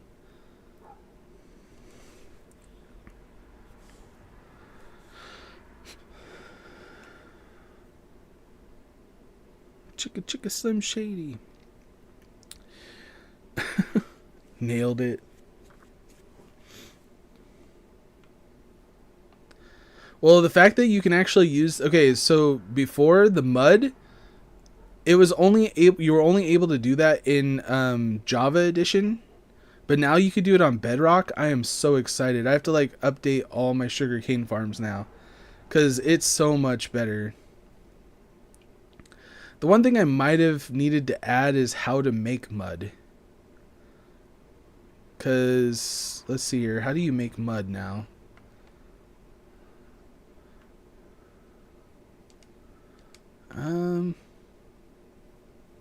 Maybe that's a tutorial. Like, that's a short all on its own, maybe. Maybe I can make that into a short, because pretty sure it's just dirt and... Let's see here. We can get a shovel.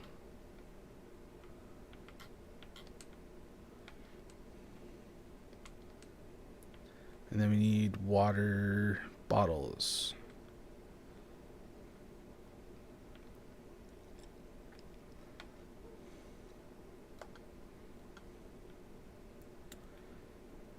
Where's water bottles?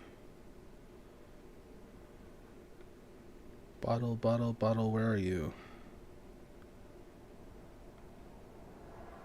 You'd think it'd be in this section, right? Potions? Maybe it's under... Oh, it's under potions, apparently. Okay, whatever.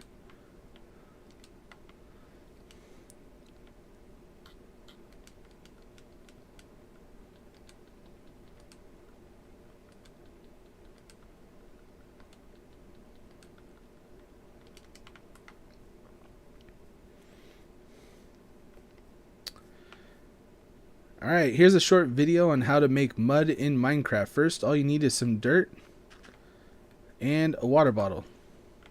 Simple as that. Go to near a water source right here. Click it, and boom. I'm on creative, but if you're using a shovel, that would actually give it to you, so...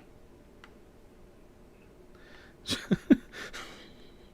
don't know if that would be funny. Like to leave it like that. Or should I go into survival? Here, I'm gonna go into survival. That's funny though. Alright, here's a quick tutorial on how to make mud. All you need is some dirt blocks and a water bottle. All you do is click the water bottle, grab some from a water source block nearby, then use your shovel, and there you go. You got mud.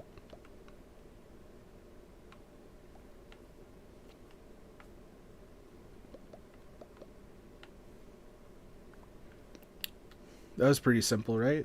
Easy. So I feel like maybe you don't know how to make mud. Maybe some people don't know how to make mud. I don't know. You never know.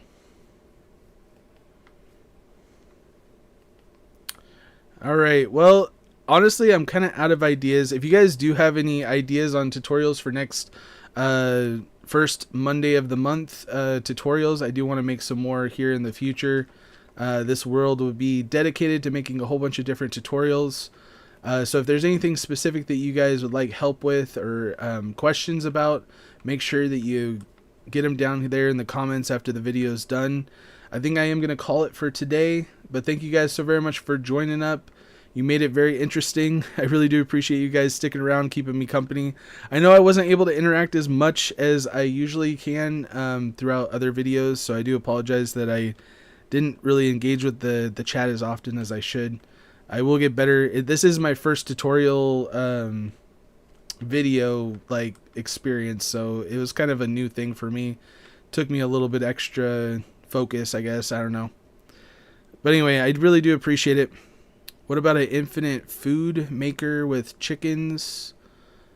Yeah, I could definitely do that.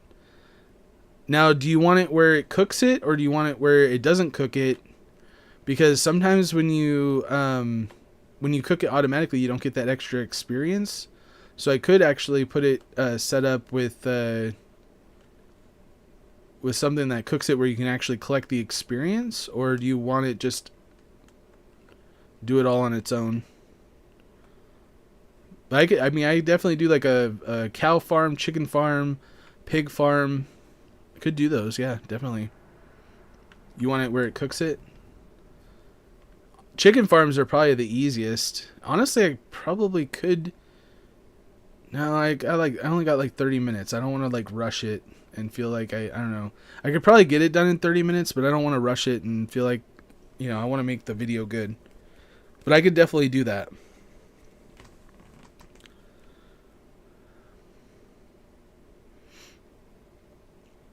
That's a good idea. All right, see you guys later. We'll see you guys tomorrow for some Fortnite and Lego Fortnite, all right? Have a good one, everybody. Bye.